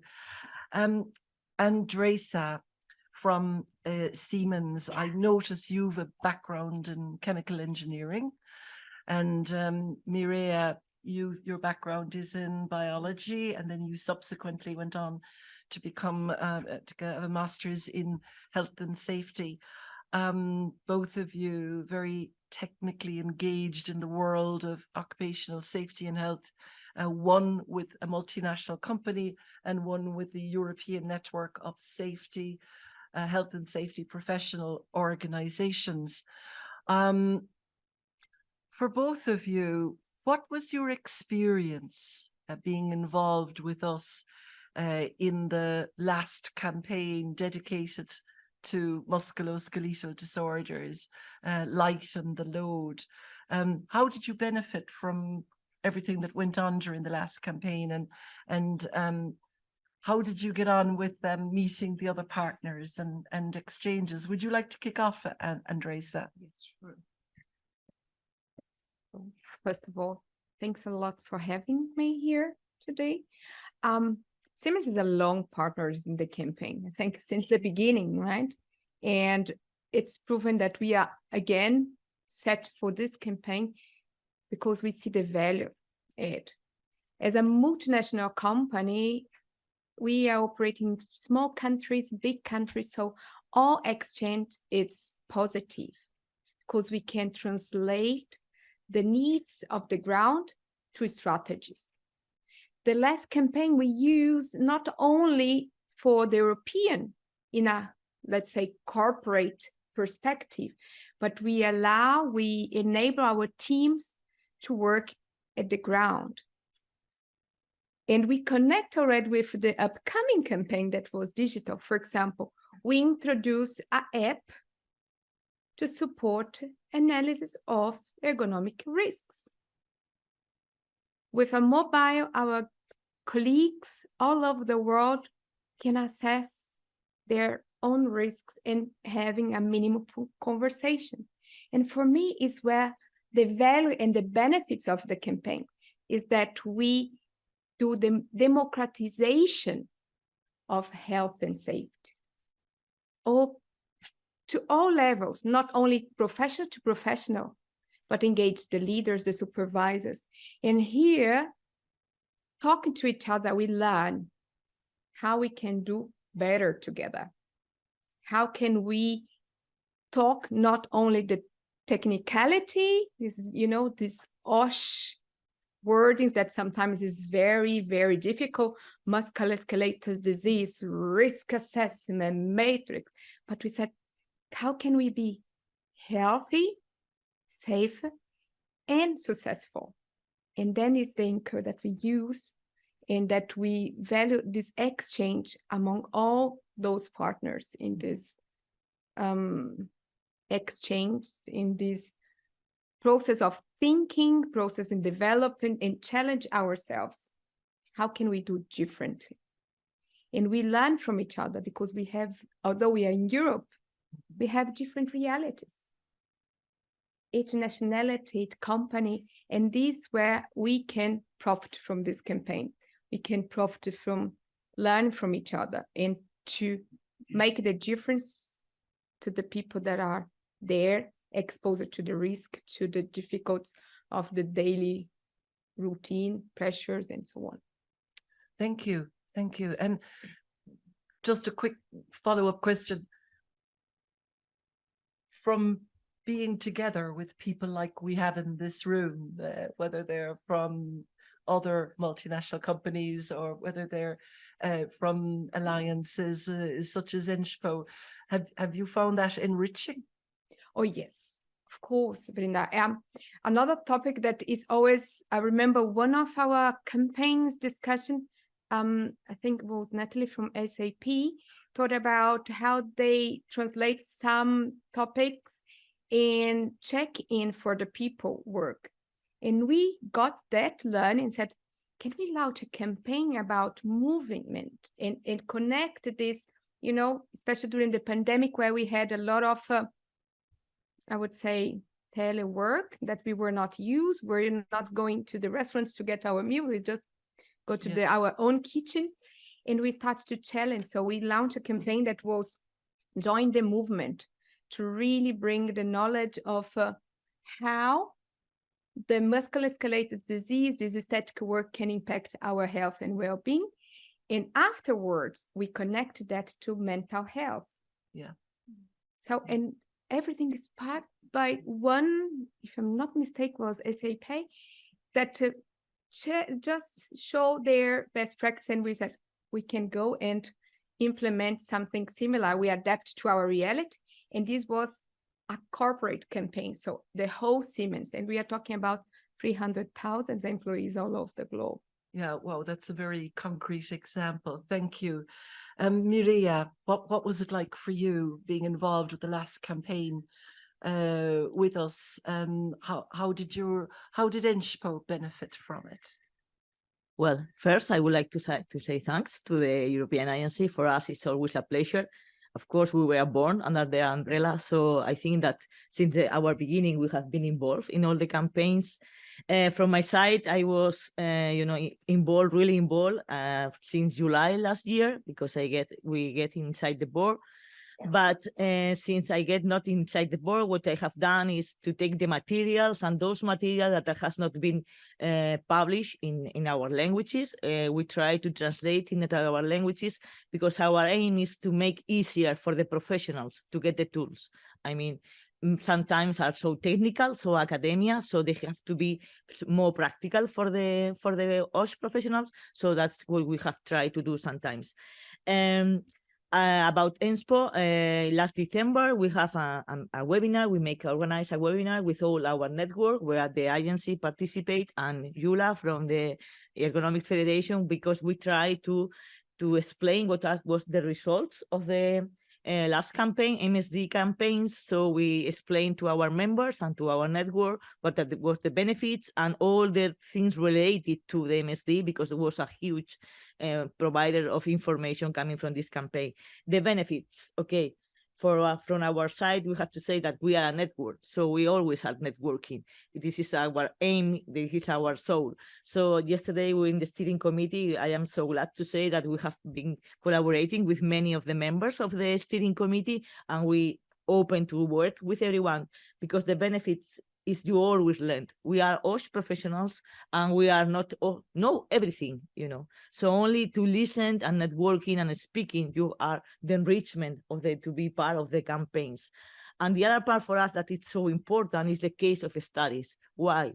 Because when you get a case of a study that usually they are coming for institutions or big companies, then you have to translate into small and medium companies and, the reality of the market. Because, of course, big companies, they are not so many, but they have the power and the money and the resources to carry out very good projects. But we come to the reality of our market, European market, I think like almost 90% of the companies are small and medium companies. So we have to be able to transform this good practice into the small and medium companies. And this is what the enrichment for our side, because our members try to take some ideas to use, to renew, and this is the creativity and the enrichment for us as OSH professionals we can get from the case of a study, for example. Yes, yeah, that's very interesting. In terms of the topic, in terms of the subject of digitalization, what are you specifically going to be doing now in Siemens over the next couple of years? Be interesting maybe to share some of your plans with us, Andresa. I mean, we've heard a lot today about the opportunities that are presented by this transformation, this transition, but also the dangers, the challenges, more than challenges, dangers mentioned this morning by Agnes Jungerius, again by other speakers. What specifically are you going to be looking at now as an official campaign partner? I would start saying Siemens has technology ingrained in our company strategy, right? And we in our strategy say technology with purpose and innovation. And we translate this to environmental health and safety. We have also the whole technology as a foundation of our strategy moving forward. So in here, I want to emphasize the purpose. When we implement a technology, we need to understand what is the purpose of that. Make the clarity of why we implement this or that. Yeah. For us, how we started, and I think Birgit mentioned today in her speech, we started previous the official launch of the campaign. We started in February this year, what we call Safety Digital Transformation Series. We conduct 6-month webinars, 6 sessions spread in 6 months to really enhance our colleagues, our EHS folks in the community in terms of their digital literacy. Because then they will be updated, they will be upskilled to understand how to implement technology with purpose in the scope of occupational safety. When I look to what we plan for the upcoming year, and I will tell you about this fiscal year here, we will translate this course also, Safety Digital Transformation course, to our leaders, because then they will be able to communicate better, make this part of our learning journey, not only with the OSH professionals, but engage our leaders to understand how we can use technology also to prevent, to eliminate risks and harvest the opportunities that this brings, but also being prepared to look to what are the risks associated, because it's a change and we cannot stop the change. Yeah. We cannot put a pause. So how can we better prepare ourselves and take the advantage of that and mitigate the risk that's come? It's part of the job. One of the other things is that we are working a lot in-house VR training. So now it's very easy to create your own training with VR.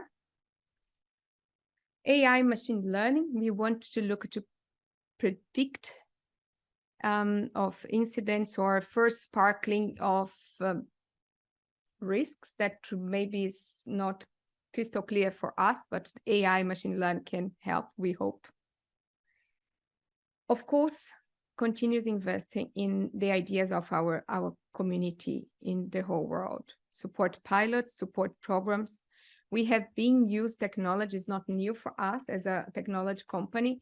We had implemented, as I mentioned before, app for risk assessment in terms of ergonomic, smart glasses for inspections, audit, for connect to people to help them in a risk assessment in remote areas. I could go on and on with our ideas. Thank you. Always up to take new things, test, and have our little bubble for for pilots and then launch to the whole world. Yeah, no, thank you, Andres. It's important for us in the agency, and I hope it's enlightening for the people in this room to know, you know, exactly how you plan to get involved. Mireia, can you give us some examples? You know, what's your motivation to become official campaign partners in the new digital age, and for us in this topic? What kind of activities are you planning? Have you discussed it internally, and what are you going to get up to? Okay, so we must say that if you want to know how it works, a company as the EHS, you know, because why? We know the people, we know the machinery, we know the functions, we know everything. We are the core of the company in the sense that we know how it works. So for us, it's the motivation to be engaged to the campaigns is that we have to be updated 24 hours, 7 days per week, because we are part of the company and we are going to be the people who are in charge of the people. I mean, we have to be sure that everyone who is coming to that place to work is coming back to home in the same way, or even better, with the satisfaction for a good work. So we have to be updated, and there is not more, you know, motivation rather than to be part of the EU-OSHA campaigns. About that and what means for us, good activities we would like to do, of course, to spread the campaign materials. We have collaboration with another networks, not only coming from Europe, we have collaboration with LATAM, with Africa, with Asia, so I think with America, Canada, and so on. So I think it's good for us to show, you know, how Europe is managing this digitalization and to spread the knowledge. And the good point is it is translated into many languages, so they can have access to them. And the other part, and I think it's the most important for us, is to come to practice. You know, as I said before, we have the knowledge from academia, from the researchers. Now we have to transform this in material and tools that are clear and understandable for the OSH professionals. Because if not, it will not be useful for us in the sense that we have the knowledge, but how I implement the knowledge in our companies. So this is linked to all we have to do. It's practical tools, practical guidelines, practical risk assessment. It's not only for the OSH professional, even though for the employers and employees, because we need to know everything and we are a circle. So we are planning to have some technical seminars to explain to those professionals what means digitalization, the five aspects that the OSHA has incorporate inside the campaign, just to know what is going on. Another point, and now it's open to everyone, we want to have agreement with companies. Why? Because we have to be able, when we are going to incorporate digitalization in our companies, what we are going to incorporate. And this is a good point to try to understand. If we are going to incorporate a wearables, a software, wherever we are going to incorporate, it's really good for my company. It's really for example, the algorithm taking into account all the aspects I need for my company. I put yesterday an example in the steering committee, but it's true. I mean, if we don't take the algorithm in the sense that it's taking all the parameters that we really need in the way we really need, we are going to incorporate digitalization in a wrong way. So we need to know about that. Of course, we don't need to be programmers or IT experts, but we need to know about how it's going, these kind of issues. So I think it's so important for us to have agreement with the companies, to collaborate with them, to know everything. The other point it's like we would like to do is to link digitalization with sustainability. We cannot forget that we have the 2 points, and this is the two transformations that we have in the around European Union. So how we are going to link these two things? For example, as we said yesterday, we are going now to lead, ENSPO is going to lead a working group about digitalization that's coming from the ISA, the International Social Security Agency, that we are put internationally, you know, all the knowledge about OSH professionals will work. And the other point is we have the Vision Zero. ENSPO has developed the Vision Zero Environment Guide. So we are so linked to the Vision Zero initiative. We are going to link Vision Zero, environment, digitalization, and it's of course could be linked perfectly with the European framework 2021-2027, because we have incorporated Vision Zero as one of our focal point in the framework. So we have the possibility to link Vision Zero with digitalization, sustainability, and OSH. The other point is that communication and training, and what's so important, it's not only for the OSH professional, even for the workers and the employers. I mean, we all need to know what is going on in our company. And the main point for us is, for example, in the USA, the data said that by 2040, the 40% of our workforce will be Generation Zeta.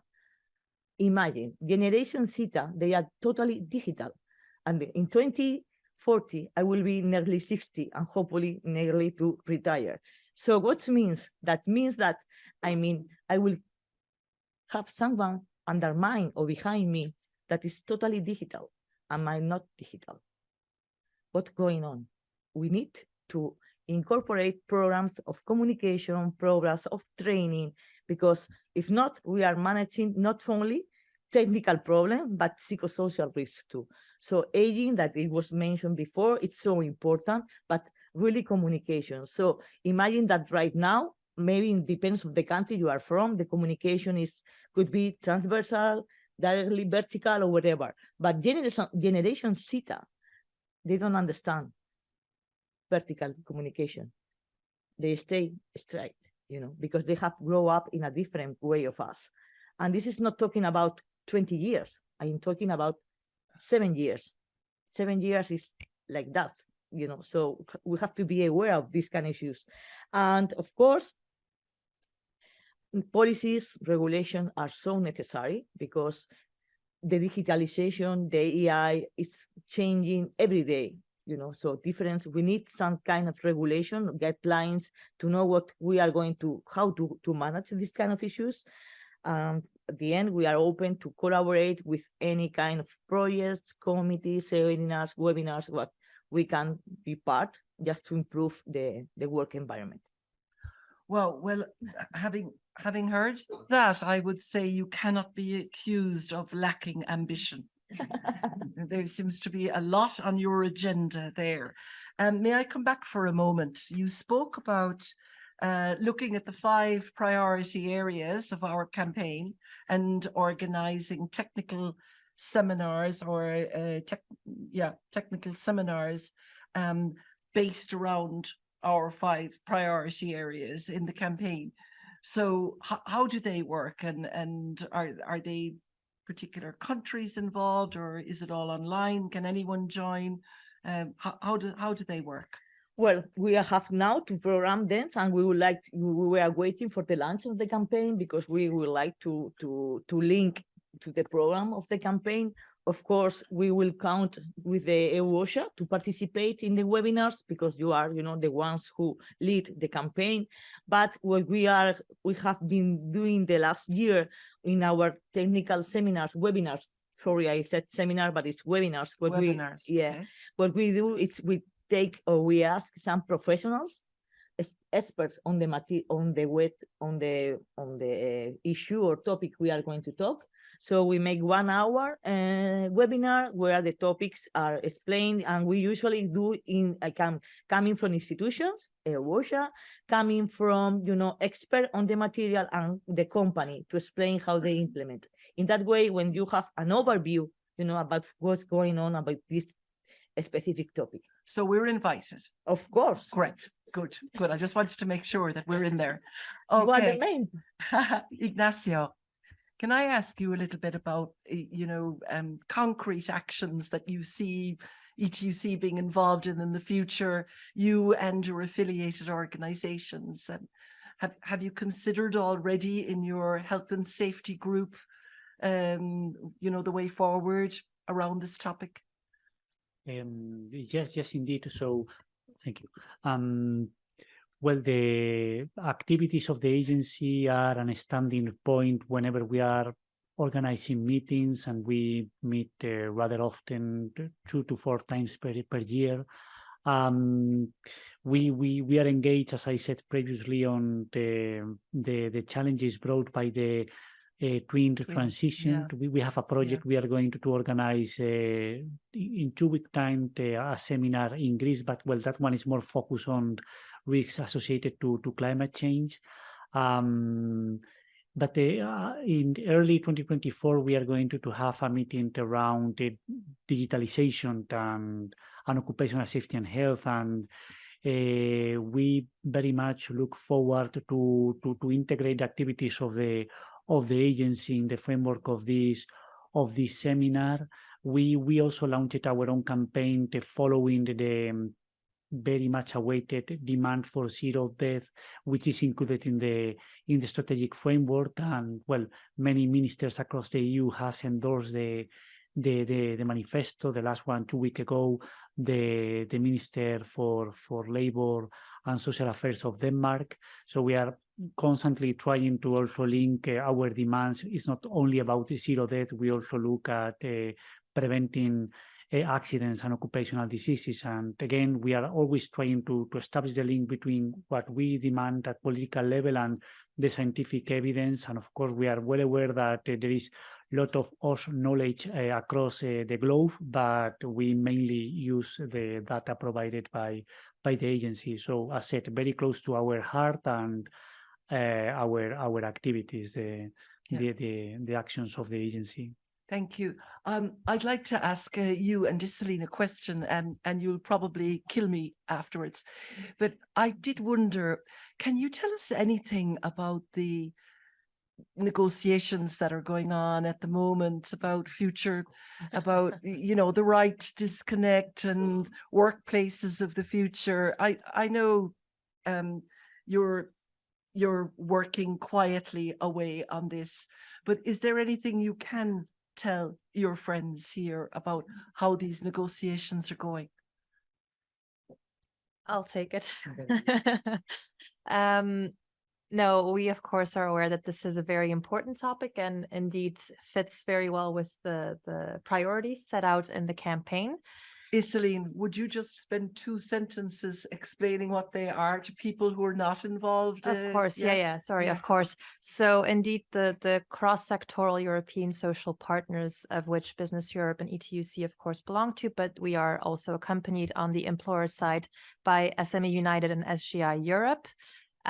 We are currently negotiating a framework agreement on telework and the right to disconnect, which, if we succeed in our negotiations, will then hopefully be transposed into a directive. So it is quite a challenge, I can say, but an important task and one that we have taken on with great responsibility and well, great enthusiasm, I can also say, on both sides to come to a solution. What I can say is that we are nearing the end of the negotiations. I think both sides are very hopeful that we will come to a conclusion. And of course, given the topic, telework and right to disconnect, there will, if we come to a successful conclusion, there will be an aspect related to occupational safety and health incorporated in the final text as well. But with regard to the content, unfortunately, I cannot say any more, except that we hope we will come to a conclusion relatively soon. Thank you. Would you like to add anything there, Ignacio? No, well, thank you very much, Ghislaine, for making this summary of the state of the negotiations. You also mentioned the work that we are doing together on the workplace of the future. So in the Advisory Committee on Safety and Health, which is a tripartite consultative body of the European Commission, so governments, employers, and trade unions are represented. There is also work on the revision of the workplace directive. And on that, well, negotiations are ongoing. And of course, I mean, nothing is negotiated until everything is negotiated. But I mean, when the colleagues who are really at the core of the negotiating team report back to us, it seems that we are, I don't know, 80%. I mean, there is common ground between the 3 groups on 80% of the demands. And of course, we are talking about a piece of legislation which is totally dated. So it was obvious that there are elements which do not exist anymore when you go to a workplace. So that was obvious. But of course, we look at the opportunity to enlarge, well, the scope, personal and material of the legislation in some elements, but that is still to be agreed between the three groups. But anyway, there is a very positive spirit of joint collaboration on this file. So I'm positive that we will reach an agreement very soon on that. Oh, very good. That's good to know. Thank you very much. Any questions? Yes, please go ahead. Would just a moment, we need a microphone. And if you wouldn't mind standing up, we get a better view of you for the online guests. Ricardo from Building Smart from Portugal.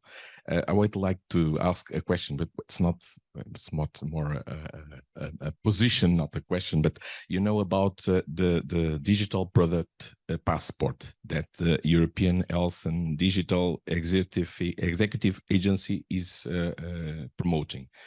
Do you think it's good? It could be a good opportunity to increase not only health but safety in this digital passport product. Thank you. Thank you. Who would like to respond to this question? Yeah, Andresa, go ahead. I would give you the view of OSH professional. I think it's fundamental.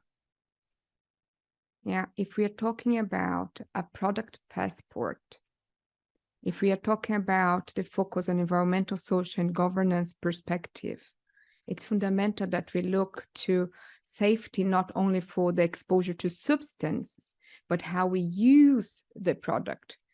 Yeah, what are the impacts? So I always I always try to put things in a big umbrella, in a big picture, because the worker needs to receive the information, not in some pieces. Here come one, and if we go to that in a standardized way, it's also a way to transform not only the European business, but make a change for the world, bring the occupational perspective beyond exposure to chemicals or other type of I would say, occupational hygiene perspective. Thank you. Did you also want to comment on that? On the digital passport, well, I mean, yes, we follow legislation which is not only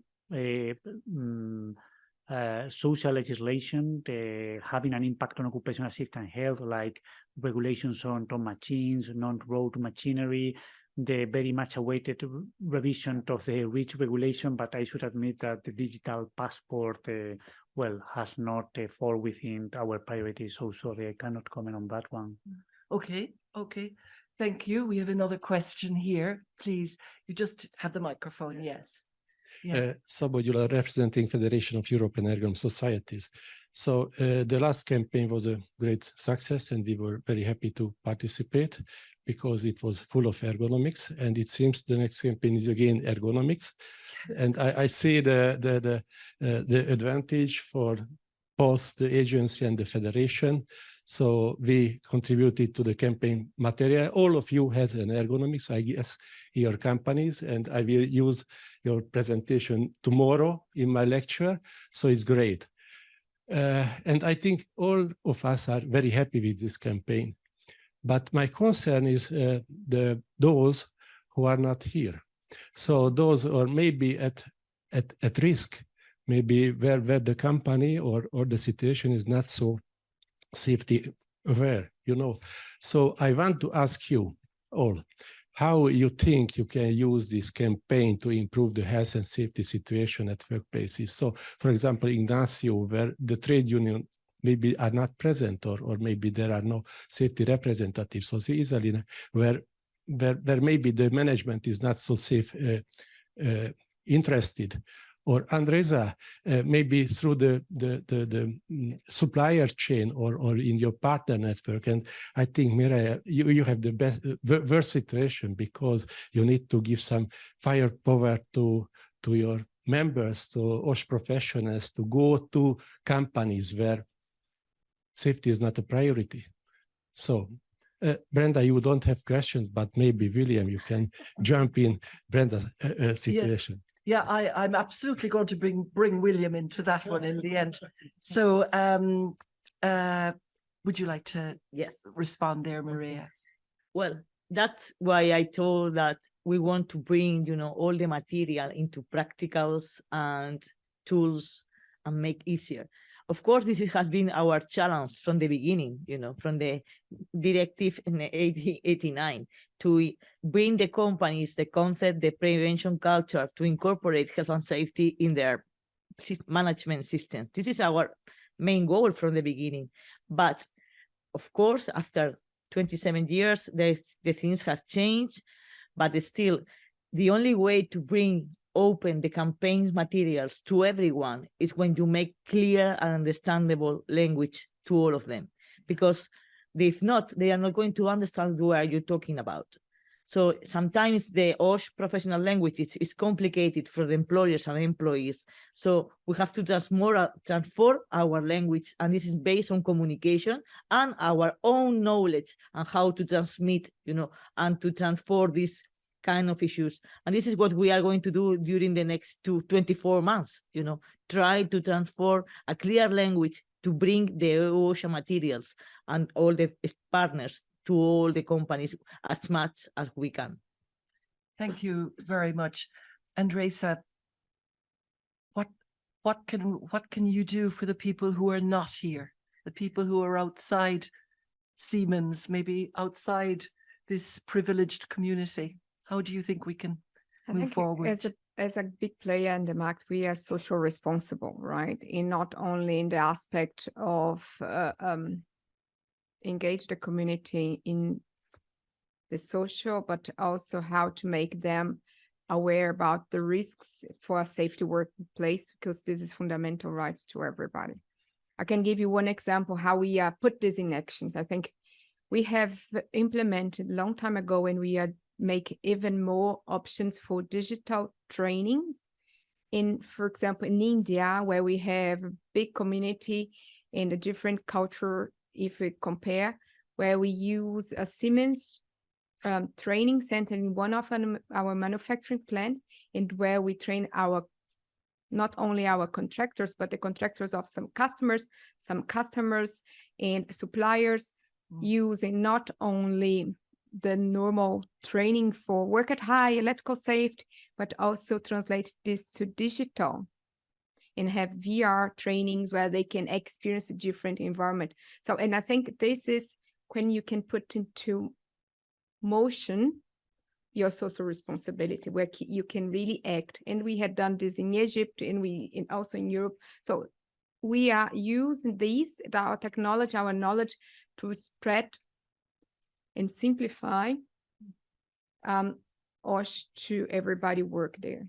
Yeah, thank you. I'm going to give the last word to the social partners on that issue about how we can reach the people who are difficult to reach. But before that, I'd like to bring in William. Would you, yeah, please, William, if you wouldn't mind saying a few words. Yeah, thanks, Brenda. Yeah, I'm so glad you picked up this point, Chabo, because actually, well, Iselin had mentioned SMEs and Mireia as well. And I was going to come back to this topic at the end, but I think it's a great moment now. We're well aware that half of EU's workforce work in small and micro enterprises. They make up 20 million of the 30 million enterprises in Europe. And I mean, I could go on, but I started the survey Essener back in 2009, looking precisely at what motivates and holds back micro and small enterprises in managing health and safety. And that work is continuing now to what we're focusing on in the topic of supporting compliance. And I think, the conversations we've had with you all here, I mean, you're top performers. I mean, it's really inspiring to hear about the cutting edge work that you're doing in prevention. And EU-OSHA is a small agency with limited resources. So, our board members could well say, well, why are you spending your time talking to these people? You're preaching to the converted. But the conclusions from our research that dates back to 2009 really highlights the fact that, you are important multipliers. You have suppliers up the supply chain. You have customers down the supply chain. You're in a really important position. in influencing decisions in those companies, and them in turn up their companies. I was talking last night with Sebastian from DECRA about the growth over the years in OSH, in procurement processes, in investment decisions. So I think we're living through a period of quite important changes in how you really become influencers through those economic angles. But also our research is showing how you are exemplars. You are setting the tone in your sector, in your country. Other companies who are maybe your competitors or in some way associated with you are looking to you as the reference for what's the expected level in occupational safety and health performance. So you really do have a critical role to play, and I think this is why the time and resources that we dedicate to speak to you, the multinationals, to speak to you, the federations, the unions, the organizations who are able to multiply the messages is really a fantastic investment for us. Thank you very much, William. Celine, would you like to give us your views on that? Yes, thank you. And actually, a lot of what William just mentioned is I fully concur with and I fully agree with. I think everyone who's here today already has received the message, knows what the importance of the message is, and it's now about indeed bringing it to those people who might not be aware or who might not have the resources, whether it be financial resources, whether it be human resources, to actually implement this knowledge, this expertise, these practical tools. I think it's very important that we have different stakeholders who are responsible for different tasks. I think it's a very interesting panel to hear from the practical side, to hear indeed from the more policy making side this morning, to hear what we as social partners can do to work with our national, local, regional social partners as well, to really implement this at the national level, to implement this at the company level, as we've seen with the Siemens example. So I think I will just go on of what William just mentioned, and this is that we need to have this multiplication effect to really bring this message as close to the health and safety professionals, as close to the work floor as possible. And I think everyone present here today has a different angle to it, has a different stake in the game. And I think this is really the strength of the campaign, is that together this multiplication effect will increase dramatically. So yeah, I see this as really a strong point of the Healthy Workplaces campaign.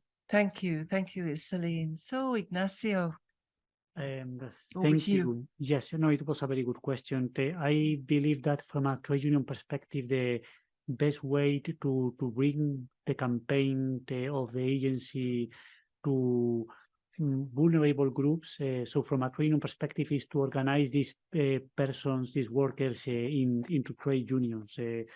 We are talking about migrant workers, young people, persons with disability, women who are overrepresented in workers of improvable quality. So we need to organize them in trade unions, and believe me that this is a high priority of the European trade union movement. Much has been done. For example, when it comes to organizing women in the trade union movement, I think that the trade unions across the European Union would be, in the best case scenario, half in numbers if it was not by better organizing women in the movement, and also putting forward systems, including quotas, in order to be represented in the leadership. So a lot is being doing. For example, I'm also thinking about the efforts of many of our members to tackle undeclared work in the agriculture sector with a focus on migrant workers, organizing workers through digital labor platforms. This is something totally non-existent in the trade union agenda 7 years ago, perhaps, and now it's a priority. So a lot is being doing, but still more needs to be done. I don't want to present you any rosy picture at this regard. So we are very critical but also constructive in order to tackle the challenge of better organizing vulnerable groups in the trade union movement. But it is also important to look at the many reasons behind this challenge, and something which should be considered is that in many situations trade unions suffer union busting, so direct problems in order to enter into a company and organize workers. For example, I'm thinking about since the campaign is about digitalization, a well-known retail platform company from the United States. I mean, our members there are suffering a lot in order to organize workers in trade unions. But again, I mean, I also wanted to focus on the positive message that a lot is being doing, and when it comes to the bottom level, and in this bottom-up approach of bringing the needs of the workers towards the negotiation table with the employers, we are also reaching significant agreements, bringing to positive change. Thank you. Thank you very much. Thank you for those thoughtful remarks, all of you. I think our panel have given us value for money today, really, and the things that they've raised and talked about. And I think we should give them a round of applause, really. They're great. And unless you're madly busy and under immense pressure, I was going to invite you to remain with me here while William gives us his closing thoughts. And I'd like to thank you for your engagement today and your thoughtfulness in the remarks you've made. I've benefited and I've learned a lot from them. William, would you like to go to the podium? Thank you.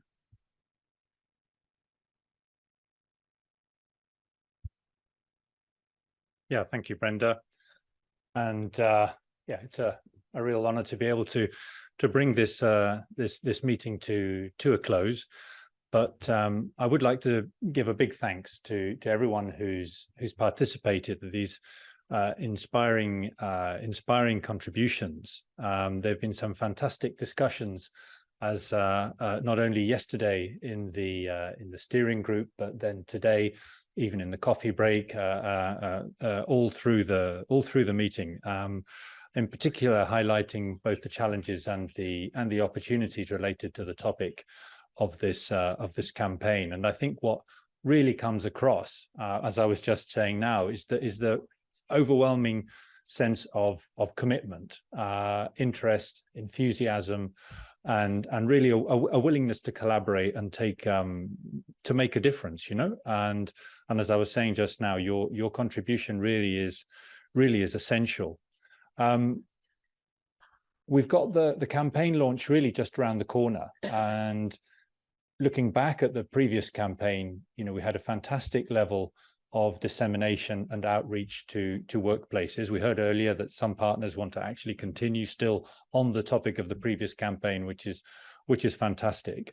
Under this campaign, you know, our ambition is to reach even further, to reach more workplaces. So please, you know, activate your supply chains, activate your customers, your suppliers, and so on. If you're not yet a partner, I hope that this enthusiasm has been infectious, and you're already decided that you will sign up. Just remember, it's a campaign that has support at the highest level. We had the EU institutions represented here. We've got now as well the representatives at European level for businesses, for trades unions. We've got representatives of the member states through our focal points.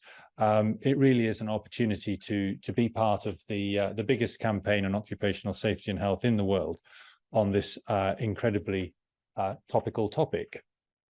And hopefully you've also been able to learn about how can it benefit you in terms of the resources that you can take hold of, in terms of the experience and the good practices that you can exchange, and also the exchange of data. As we were hearing, you are also sources of intelligence and data. in a topic area that is really fast changing, and we should be able to incorporate that into our campaign over the long period. So I fully endorse and support your providing us with new information that we can take in.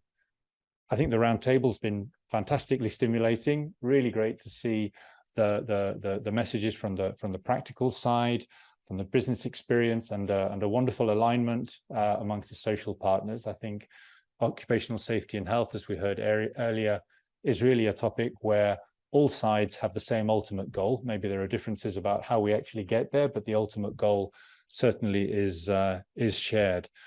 As Brenda mentioned, and Birgit as well, the deadline for applying to become a campaign partner, 20th of December. So there's still some time to go, but don't leave it till the last minute. And if you're an existing member, do remember to reply to the email and renew your partnership. I share your excitement, Brenda, about the confirmation from the Commissioner and from the Spanish presidency, from Vice President Yolanda Díaz, that they will be with us at the launch here in Brussels at the Commission HQ on the 25th of October. So please make sure you put that date in your diary. And with that, I would just like to thank all the campaign team, Brenda for her fantastic moderation as usual, our hosting services as well. I think you've been looking after us really well. And just to say that you will be receiving an evaluation form by email, both you here in person and those who are connected online. So yeah, great. Thanks from my part. It's been a real privilege to be part of the meeting. Thank you.